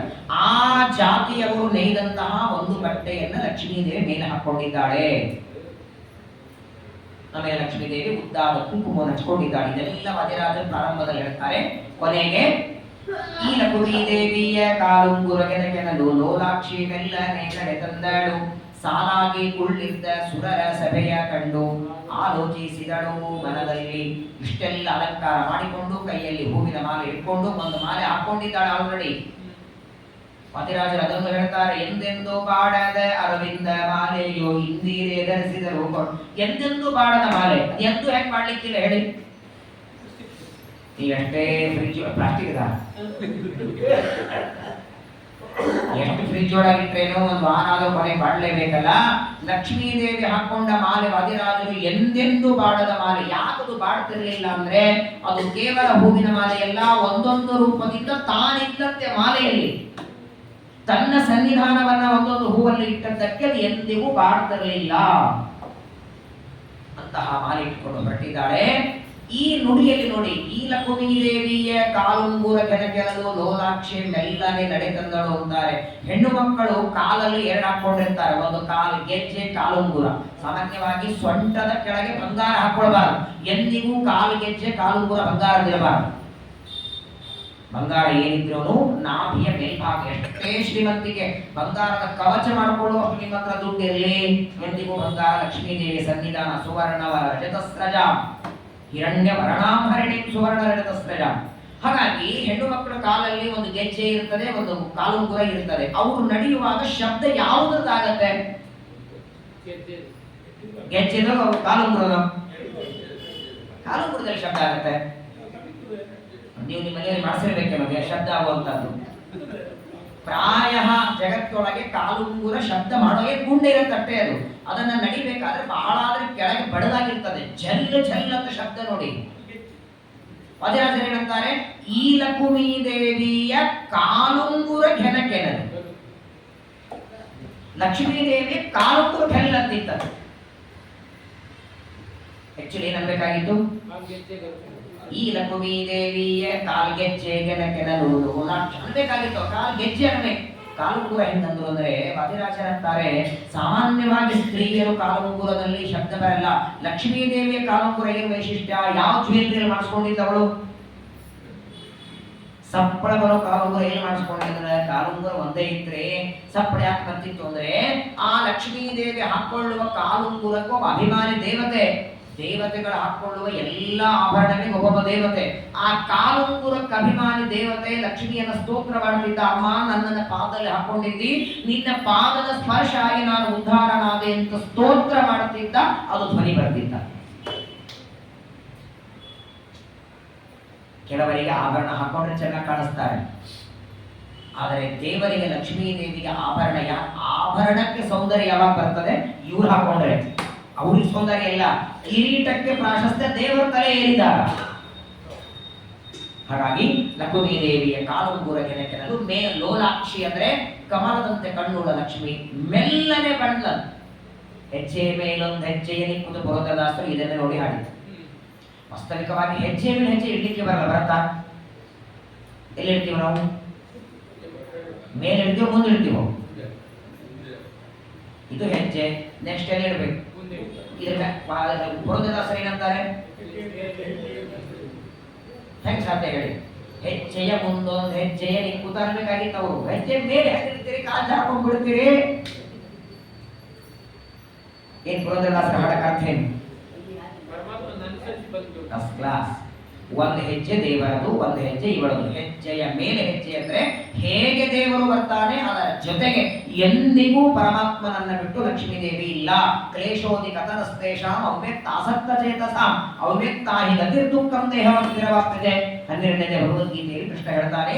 ಅಂತಹ ಲಕ್ಷ್ಮೀ ದೇವಿ ಕಾಲುಂಗುರ ಹಾಕೊಂಡು ಬರ್ತಿದ್ದಾಳೆ. ಇದು ಮುಂದಿನ ಒಂದು ಮಾತು ಎಷ್ಟು ವಾದಿರಾಜರಂತಾರೆ, ಸಾಲಾಗಿ ಕುಳ್ಳಿದ್ದ ಸುರರ ಸಭೆಯ ಕಂಡು ಆಲೋಚಿಸಿದಳು. ಆ ಸಭೆಯೊಳಗೆ ಅಸುರರು ಇರ್ಲಿಲ್ವಾ? ಸುರರು ಅಂತ ಅಷ್ಟೇ ಅಂತಾರೆ ವಾದಿರಾಜರು. ಭಾಗವತ ಓದಲಿಲ್ಲ ವಾದಿರಾಜರು, ಗೊತ್ತಿರಲಿಲ್ಲ ಅವರಿಗೆ. ಸಾಲಾಗಿ ಕುಳ್ಳಿದ್ದ ಸುರರ ಕಂಡು ಅನ್ಬೇಕಾಗಿತ್ತಲ್ಲ. ಅಂದ್ರೆ ವಾದಿರಾಜರು ಸುರರು ಅಂತ ಹೇಳಿದ್ದು ಲಕ್ಷ್ಮೀ ದೇವಿ ಆ ಹೊರಟದ್ದು ಮದುವೆಗಾಗಿ ಆರಿಸಿಕೊಳ್ಳುವ ವರದಲ್ಲಿ ಯಾರು ಬರ್ತಾರೆ? ಸುರರು ಮಾತ್ರ. ಅಸುರನ ಆರಿಸೋದೇ ಇಲ್ಲ ಅವಳು. ಹಾಗಾಗಿ ಅವರ ಹೆಸರು ಹೇಳಲಿಲ್ಲ. ಆದ್ರೆ ಮುಂದಿನ ಒಂದು ಶಬ್ದ ಇದೆ ನೋಡಿ, ಏನದು? ಆಲೋಚಿಸಿದಳು ಅಂದ್ರೆ ಆಲೋಚನೆ ಯಾವಾಗಲೂ ಆಲೋಚನೆ ಯಾವಾಗ ಮಾಡ್ತೀರಿ? ಮನುಷ್ಯನಿಗೆ ಆಲೋಚನೆ ಯಾವಾಗ ಬರ್ತದೆ? ಸಂದೇಹ ಇದ್ರೆ. ಎಲ್ಲೇ ನೋಡಿ, ಇನ್ನೇನು ಪ್ರವಚನ ಮುಗಿಯೋ ಟೈಮ್ ಆಯಿತು, 2 kg ತಂದಿಟ್ಟಿದ್ದಾರೆ, ಎದುರುಗಡೆ ಬಕೆಟ್ ಇಟ್ಟಿದ್ದಾರೆ. 5:30 ತಂದಿದ್ರೆ 6:30 ಬಿಡಿಸ್ಬೋದಾಗಿತ್ತು. ಈ ಸದ್ಯ 6:30 ಆಗಿದೆ, ಪ್ರವಚನ ಮುಗಿತಿದೆ. ಇದು ಇವಾಗ ಬಿಡಿಸೋದು, ಪ್ರವಚನ ಆದ್ಮೇಲೆ ಬಿಡಿಸೋದು, ನಾಳೆ ಬಿಡಿಸೋದು, ಇದು ಸಂದೇಹ ತಾನೆ. ಯಾವಾಗಲೂ ನೋಡಿ ಆಲೋಚನೆ ಯಾವಾಗ ಬರ್ತದೆ? ಮೊದಲು ಸಂದೇಹ ಬಂದಿರಬೇಕು. ಸಂದೇಹ ಬಂದ್ರೇನೆ ಆಲೋಚನೆ. ಲಕ್ಷ್ಮೀ ದೇವಿ ಆಲೋಚನೆ ಮಾಡಿದ್ದು ಅಂತ ವಾದಿರಾಜ. ಹಾಗಾದ್ರೆ ಸಂದೇಹ ಬಂದಿದ್ದ ಅವಳಿಗೆ. ಮಾಲೆಯನ್ನು ಇವ್ರಿಗೆ ಹಾಕೋಣ, ಅವ್ರಿಗೆ ಹಾಕೋಣ, ಅವ್ರಿಗೆ ಹಾಕೋಣ, ಇವ್ರು ಚೆನ್ನಾಗಿ ಶರ್ಟ್ ಹಾಕೊಂಡು ಬಂದಿದ್ದಾರೆ, ಅವ್ರು ಚೆನ್ನಾಗಿದೆ, ಅವ್ರ ಆಸ್ತಿ ಚೆನ್ನಾಗಿದೆ, ಹಿಂಗೇನಾದ್ರೂ ಆಲೋಚನೆ ಮಾಡಿಲ್ಲ? ಹಾಗೆ ಮಾಡಿದ್ದು ಅಂತ ಅಂದ್ಬಿಟ್ರೆ ಹಾಗಾದ್ರೆ ಲಕ್ಷ್ಮೀ ದೇವಿಗೆ ತನ್ನ ಗಂಡ ಯಾರು ಅಂತ ಮರ್ತು ಹೋಗಿತ್ತು ಅಂತ ಆಗತ್ತೆ. ಲಕ್ಷ್ಮೀ ದೇವಿಗೆ ಅಜ್ಞಾನ ಇದೆ, ಅಷ್ಟು ಜನರಲ್ಲಿ ತನ್ನ ಗಂಡ ಯಾರು ಅಂತ ಮರ್ತು ಹೋಗಿದೆ. ಹಾಗಾಗಿ ಯಾರಿಗೆ ಹಾಕಲಿ ಅಂತ ಆಲೋಚನೆ ಮಾಡಿದ್ದು ಅಂತ ಆಗತ್ತೆ. ಹಾಗಾದ್ರೆ ವಾದಿರಾಜ ಶಬ್ದಕ್ಕೆ ಅರ್ಥ ಏನು? ಆಲೋಚಿಸಿದಳು. ನಿಜವೇ. ಏನು ಆಲೋಚನೆ? ಯಾರ ಕೊರಳಿಗೆ ಮಾಲೆ ಹಾಕಲಿ ಅಂತ ಆಲೋಚನೆ ಅಲ್ಲ. ಮಾಲೆ ಹಾಕೋದು ಗಂಡನಿಗೆ, ದೇವರಿಗೆ ಫಿಕ್ಸ್. ಅದು ದೇವರಿಗೆ ಮಾಲೆ ಹಾಕೋದು. ಆಲೋಚನೆಯಲ್ಲಿ ಇವರೆಲ್ಲರ ದೋಷಗಳ ಎಣಿಸಿದ ಮೇಲೆ ಹಾಕಲು, ಹೀಗೆ ಒಯ್ದು ಹಾಕಲು. ದೋಷ ಅಂತ ಎಣಿಸೋದಿದೆಯಲ್ಲ, ಎಲ್ಲ ದೇವತೆಗಳಲ್ಲಿ ದೋಷಗಳ ಎಣಿಕೆಯಾದ ಮೇಲೆ ಮಾಲೆ ಹಾಕಲು, ಅಥವಾ ಹೀಗೆ ಹೋಗಿ ಮಾಲೆ ಹಾಕಲು ಅಂತ ಆಲೋಚನೆ ಮಾಡಿದ್ದು ಹೊತ್ತು ಯಾರಿಗಾಗಲಿ ಅಂತ ಆಲೋಚನೆ ಅಲ್ಲ. ಅನಾದಿ ಕಾಲದ ಗಂಡ ಹೆಂಡ್ತಿರಿ ಅವರು ನಮ್ಮಂಗೆ ಪ್ರತಿ ಜನ್ಮದಲ್ಲಿ ಚೇಂಜ್ ಆಗಲ್ಲ. ನಿತ್ಯಾವಿಯೋಗಿನಿ ಭಗವಂತನ ಜೊತೆಗಿದ್ದವಳು. ಹಾಗಾಗಿ ಮಾಲೆಯನ್ನು ಹಿಡ್ಕೊಂಡಿದ್ದಾಳೆ. 2 ಪಂಕ್ತಿ ಮಾಡಿ ಕೂತಿದ್ದಾರೆ. ಸಾಮಾನ್ಯವಾಗಿ ಪಂಕ್ತಿಗಳಲ್ಲಿ ಮೊದಲು ಮಡಿಬಂದಿಗೆ ಜಾಗ ಬಿಟ್ಟಿರ್ತಾರೆ. ನೀವು ಕೂಡ್ಬೇಕಾದ್ರೂ 4 ಎಲೆ ಬಿಟ್ಟೆ ಕೂಡ್ರಿ ಪಾದ ಮತ್ತೆ ಎಬ್ಬಿಸ್ತಾರ ಅವರು. ಹಂಗೆ ಆ ಆ ದೇವತೆಗಳ ಪಂಕ್ತಿಯಲ್ಲಿ ಮೊದಲು ಯಾರು ಕೂತಿದ್ರು? ವಸಿಷ್ಠ, ಕಶ್ಯಪ, ಜಮದಗ್ನಿ, ಗೌತಮ, ಭರದ್ವಾಜ, ಅತ್ರಿ ಇವರೆಲ್ಲ ಕೂತಿದ್ರು.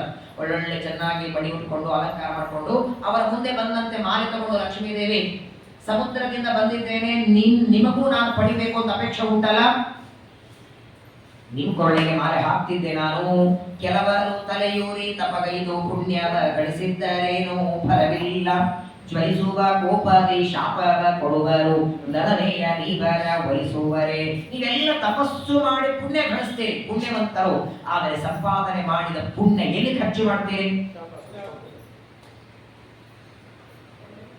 ನಿಮ್ಮ ಮಗಳಿಗೆ ಒಂದು ವರ ನೋಡಿರಿ, ಏನ್ ಮಾಡ್ತಾರೆ ಹುಡುಗ? ಪದೇ ಪದೇ ಶಾಪ ಕೊಡ್ತಾರೆ. ಯಾರು ಮಾಡ್ಕೊತಾರೆ?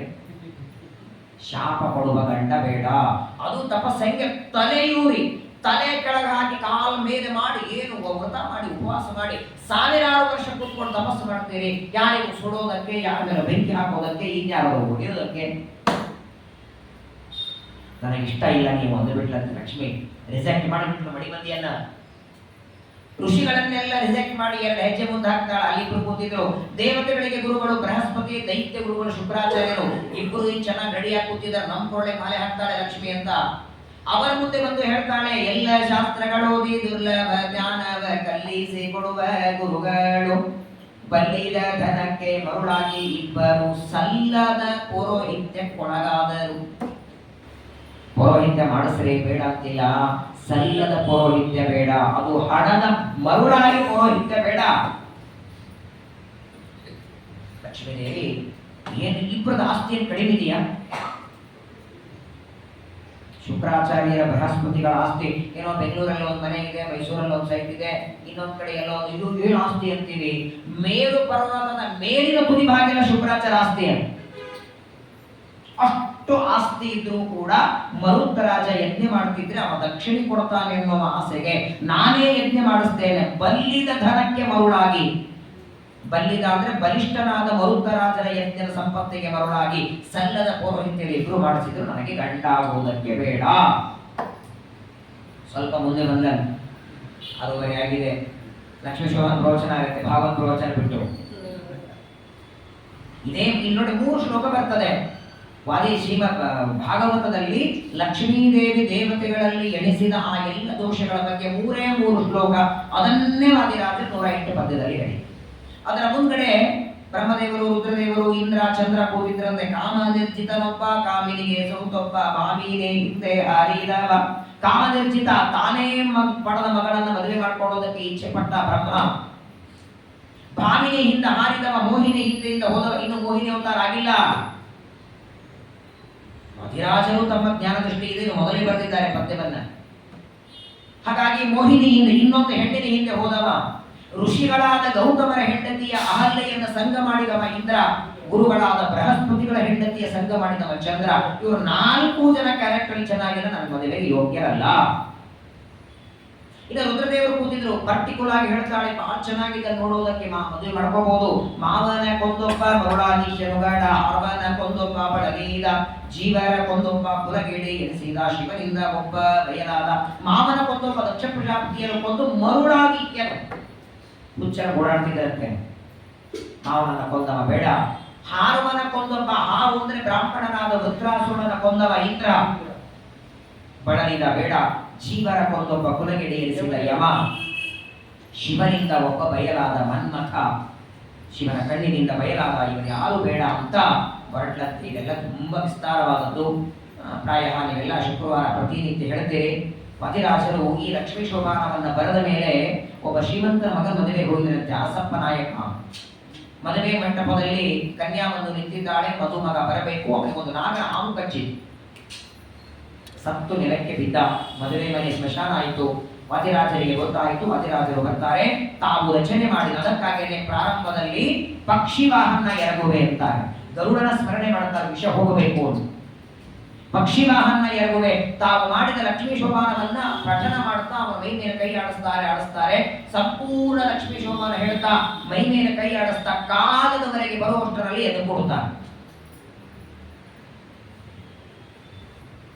ವಾದಿರಾಜರು ತಾವು ಪಠನೆ ತಾವೇ ರಚನೆ ಮಾಡಿದಂತಹ ಲಕ್ಷ್ಮೀ ಶೋಭಾನದಿಂದ ಅವನಿಗೆ ಪುನರ್ಜನ್ಮವನ್ನ ಕೊಡ್ತಾರೆ. ಹಯವದನ ರೂಪಿಯಾದ ಪರಮಾತ್ಮನನ್ನ ಪ್ರಾರ್ಥನೆ ಮಾಡಿ ಕೊನೆಗೆ ಮದುವೆಯ ಮನೆಯಲ್ಲಿ ಈ ಪದವ ಪಾಡಿದರೆ ಮಧುಮಕ್ಕಳಿಗೆ ಮೊದಲಬಹುದು ಅಂತ ಕೊನೆಗೆ ಆ ಪದಕ್ಕೆ ಅಂಕಿತ ಕೊಡ್ತಾರೆ. ಹೀಗೆ ಲಕ್ಷ್ಮೀದೇವಿ ಹೊರಟಿದ್ದಾಳೆ. ಎಲ್ಲ ಆದರೆ ಒಂದು ಮಾತಿನಿಂದ ಅನಿಸ್ಬೋದು, ಅಲ್ಲದೆ ಇವರು ಏನಿದ್ರು ದೇವತೆಗಳು ತನ್ನ ಮಕ್ಕಳಲ್ವಾ, ಮಕ್ಕಳ ತಪ್ಪು ಯಾರಾದ್ರೂ ಹೇಳ್ತಾರ?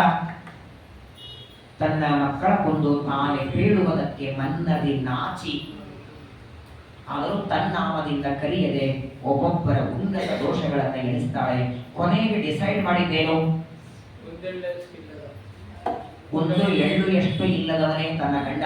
ಯಾಕೆ ಈ ದೇವತೆಗಳನ್ನೆಲ್ಲ ಮದುವೆ ಆಗಲಿಲ್ಲ, ಯಾಕೆ ನಮ್ಮನ್ನು ಮದುವೆ ಆಗಲ್ಲಮ್ಮ, ನಮಗೂ ಮನೆ ಇದೆ, ಬೇಕಾದ್ರೆ ಸ್ವಂತ ಮನೆ ಇದೆ, ಎಲ್ಲ ಇದೆ ಅಂದ್ರೆ ಲಕ್ಷ್ಮಿ ಅಂತಾಳೆ, ನಾನು ಮದುವೆ ಮಾಡಿಕೊಳ್ಳುವ ಗಂಡನಲ್ಲಿ ಒಂದು ಕ್ವಾಲಿಫಿಕೇಶನ್ ಇರಬೇಕು. ಏನು ಅಂದ್ರೆ ಯಾವಾಗಲೂ ಬದುಕಿರ್ಬೇಕು, ಎಂದಿಗೂ ಮರಣ ಬರದೇ ಇರುವ ಬರಬೇಕು. ಅಂಥವ್ರು ಯಾರಿದ್ರೆ ಕೈ ಮೇಲೆ ಮಾಡಿ. ಎಲ್ಲರ ಆಯುಷ್ಯವ ಶಿಂಶುಮಾರ ದೇವ ಸಲ್ಲಿಲೆಯಿಂದಲೇ ತೊಲಗಿಸುವ ಒಲ್ಲೆ ನಾನೀವರ. ಯಾಕೆ ನಿತ್ಯ ಮುಕ್ತೈರಿ ಎಂದು ಬಲ್ಲವರು ಎನ್ನ ಕರೆಯುವರು. ಬಲ್ಲವರು ಜ್ಞಾನಿಗಳು ನನ್ನ ನಿತ್ಯ ಮುಕ್ತೈರಿ ಅಂತ. ನಾ ನಿತ್ಯ ಮುಕ್ತೈರಿ ಆಗಬೇಕಾದ್ರೆ ನನ್ನ ಗಂಡ ಚಿರಂಜೀವಿ, ಶಾಶ್ವತ, ಅನಾದಿ, ನಿತ್ಯ, ಸರ್ವೋತ್ತಮ ಒಬ್ಬನೇ,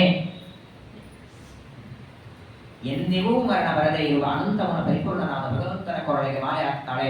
ಎಲ್ಲ ದೇವದಾನವರು ವಿವಾಹವನ್ನ ಸಂಭ್ರಮದಿಂದ ಆಚರಣೆ ಮಾಡ್ತಾರೆ. ಇಲ್ಲಿ ಶ್ರೀಮದ್ ಆಚಾರ್ಯರ ಒಂದು ಮಾತು ಮರಿಬೇಡಿ. ಲಕ್ಷ್ಮೀದೇವಿ ಸಮುದ್ರದಿಂದ ಬಂದಾಗ ಅವಳ ಸೌಂದರ್ಯ ನೋಡಿ ಅವಳನ್ನ ವಿವಾಹ ಮಾಡಿಕೊಳ್ಳುವ ಅಪೇಕ್ಷೆಯಿಂದ ದೈತ್ಯರು ಹಿಂದೆ ಓಡಿದ್ದೇನೋ ನಿಜ. ಯಾಕಂದ್ರೆ ದೈತ್ಯರಿಗೆ ಪ್ರಾಯ ಇನ್ನೊಬ್ಬರ ಹೆಂಡತಿನ ಚೆನ್ನಾಗಿ ಕಾಣಿಸ್ತಾರ. ಅವರಿಗೆ ದೇವತೆಗಳು ಓಡಿದ ಹೇಗೆ?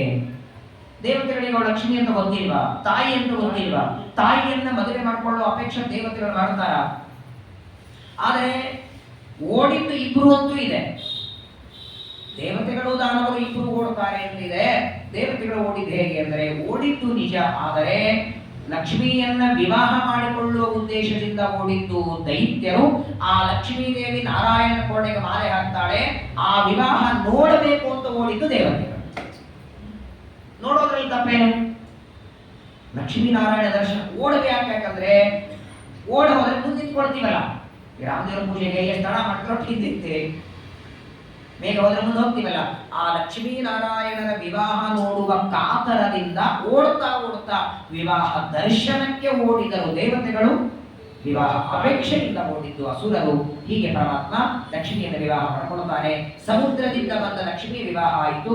ಯಾವಾಗ ಕನ್ಯಾ ಮೂರನೆಯವರಿಗೆ ನೋಡಿ ಮಥನ ಮಾಡಿದ್ರು ಸುಳ್ಳೇ ಇಲ್ಲ. ಅವಳು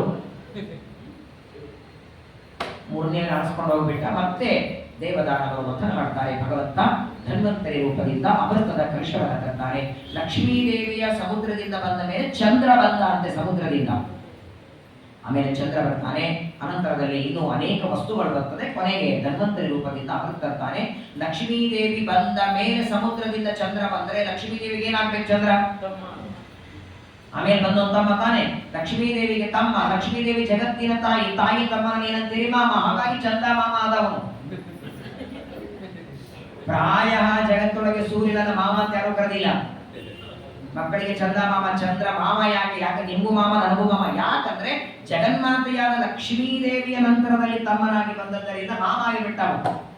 ಎರಡು ಬಾರಿ ಬರ್ತಾರೆ. ಒಂದು ಇಲ್ಲಿ, ಎರಡನೇದ್ದು ಪದ್ಮಾವತಿಯ ತಮ್ಮನಾಗಿಯೂ ವಸುಧಾನ ಕಲ್ಯಾಣದಲ್ಲಿ ಅವರು ಚಂದ್ರನ ಅವತಾರಣೆ. ಪರಮಾತ್ಮ ಧನ್ವಂತರಿ ರೂಪದಿಂದ ಅಮೃತವನ್ನು ತಂದು ಎಲ್ಲ ದೇವದಾನವರಿಗೆ ಮೋಹಿನಿ ರೂಪದಿಂದ ಬಳಸ್ತಾರೆ.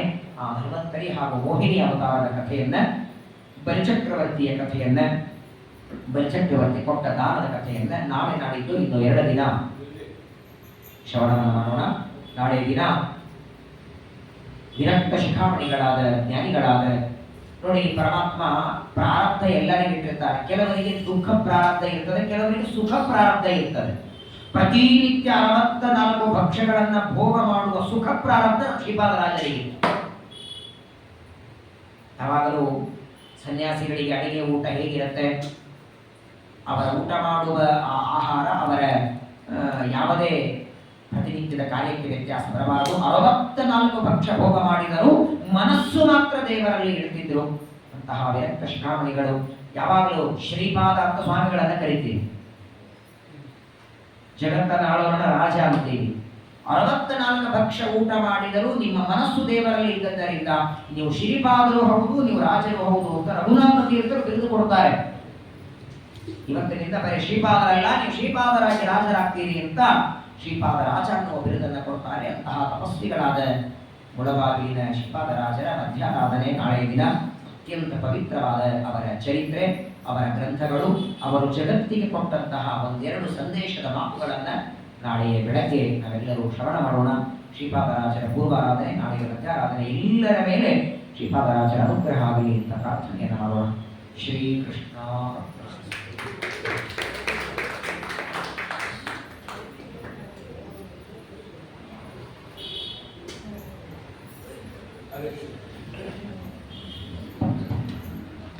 ಅದೇ ಶ್ರೀನಿವಾಸ, ನಾಳೆ ದಿವಸ ಶ್ರೀಪಾದರಾಜರ ಆರಾಧನೆ ಇದೆ. 10:30ಯಿಂದ 11 ತನಕ ಪಂಚರತ್ನ ಮಾಲಿಕ ಅದು ಸ್ತೋತ್ರ ಇದೆ. ಅದನ್ನು ಹೇಳಿ ಅರಿವಾಯುಗಳು ಹೇಳಿ ಅರ್ಪಣಂತೆ 10:30ಗೆ ಹೋಗ್ತಾರೆ.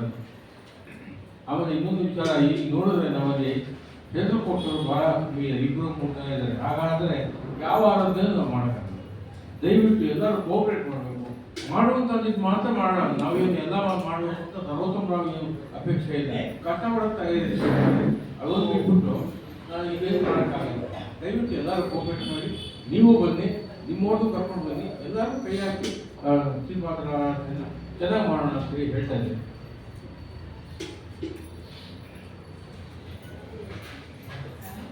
ನಾಳೆ ಭಜನಾ ಶ್ರವಣ, ವಿಶ್ವ ವಸಂತ ಸಂವತ್ಸರ, ಉತ್ತರಾಯಣ, ಗೀತವಂತು, ಜ್ಯೇಷ್ಠ ಮಾಸ, ಮಾಸನೇ ಶ್ರೀರಾಮ ತ್ರಿವಿಕ್ರಮ. ನಾಳೆ ಮಂಗಳವಾರ ಚತುರ್ದಶಿ, ಅನುರಾಧ ನಕ್ಷತ್ರ, ಯೋಗ ವಣಿಕರಣ. 10ನೇ ತಾರೀಕು ವಟಸಾವಿತ್ರಿ ಪೂಜಾ, ಶ್ರೀಪಾದರಾಜರ ಆರಾಧನೆ ಮುಳಬಾಗಿಲಲ್ಲಿ. ಅದು ಇಲ್ಲಿ ಬಸವೇಶ್ವರದಲ್ಲೂ ಇದೆ. ಸತ್ಯ ಮತ್ತೀತರ ನಾಚಾರದಲ್ಲಿ ಆರಾಧನೆ ಇದೆ. ಎಲ್ಲರೂ ಆಚರಿಸಬೇಕು ಕೇಳ್ಬೋದು.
ನಿಮಗೆ ಏನಾದರೂ ಮುಚ್ಚಳ ಫಲಿಪತಿಲ್ಲ ಹಳೆ ಫೋನ್ ಬಂದು ಮುಂಬೈಯಿಂದ ಅಲ್ಲಿ ಇದು ಮಾಡೋದು ಪ್ರೋಗ್ರಾಮ್ ಒಂದೂವರೆ ತಾಸು ಮಾಡಿದೆ.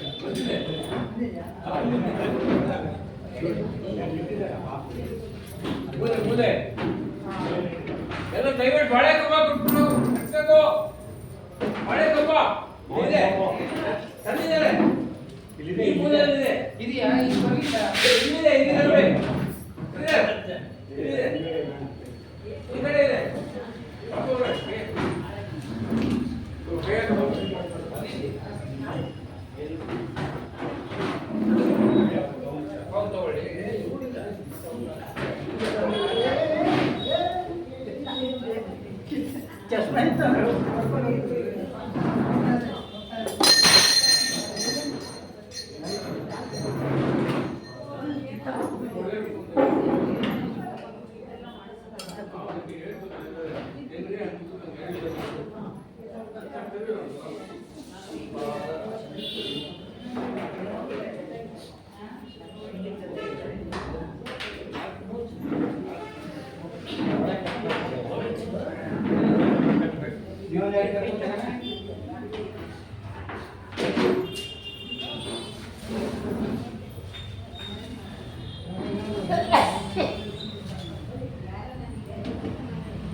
ಅಲ್ಲಿ ಕೇಳ್ರಿ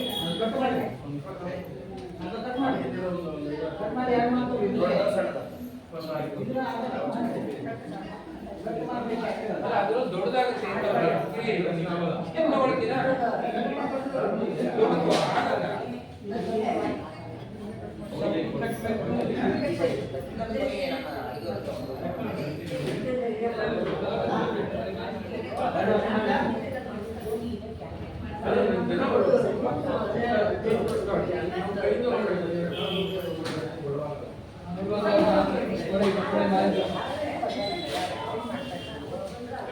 ಯಾರು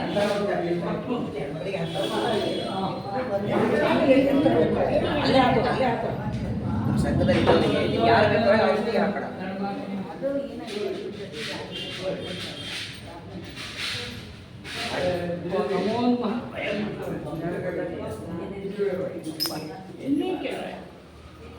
ನೀನು ಹೇಳೋಣ ನಾನು ಬರಲ್ಲ ಅಂತ ಮೊನ್ನೆ ಹೇಳ್ತಿಲ್ಲ ಪ್ರೋಚನ ಬನ್ನಿ ಅಂತ ನಾಳೆ ಆರಾಧನೆ ಅಂತ ಬರ್ತೀರಿ.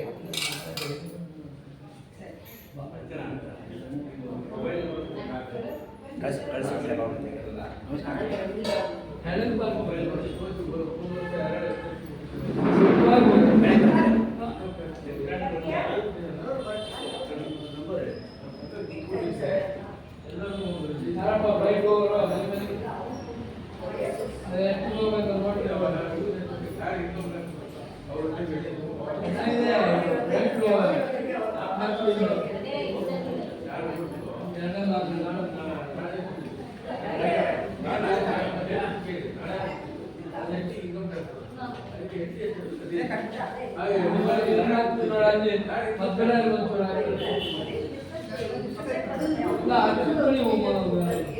ಮುಂದ್ಗಡೆ ಒಂದು ಇಲ್ಲಿ ಒಂದು ಸಾಕು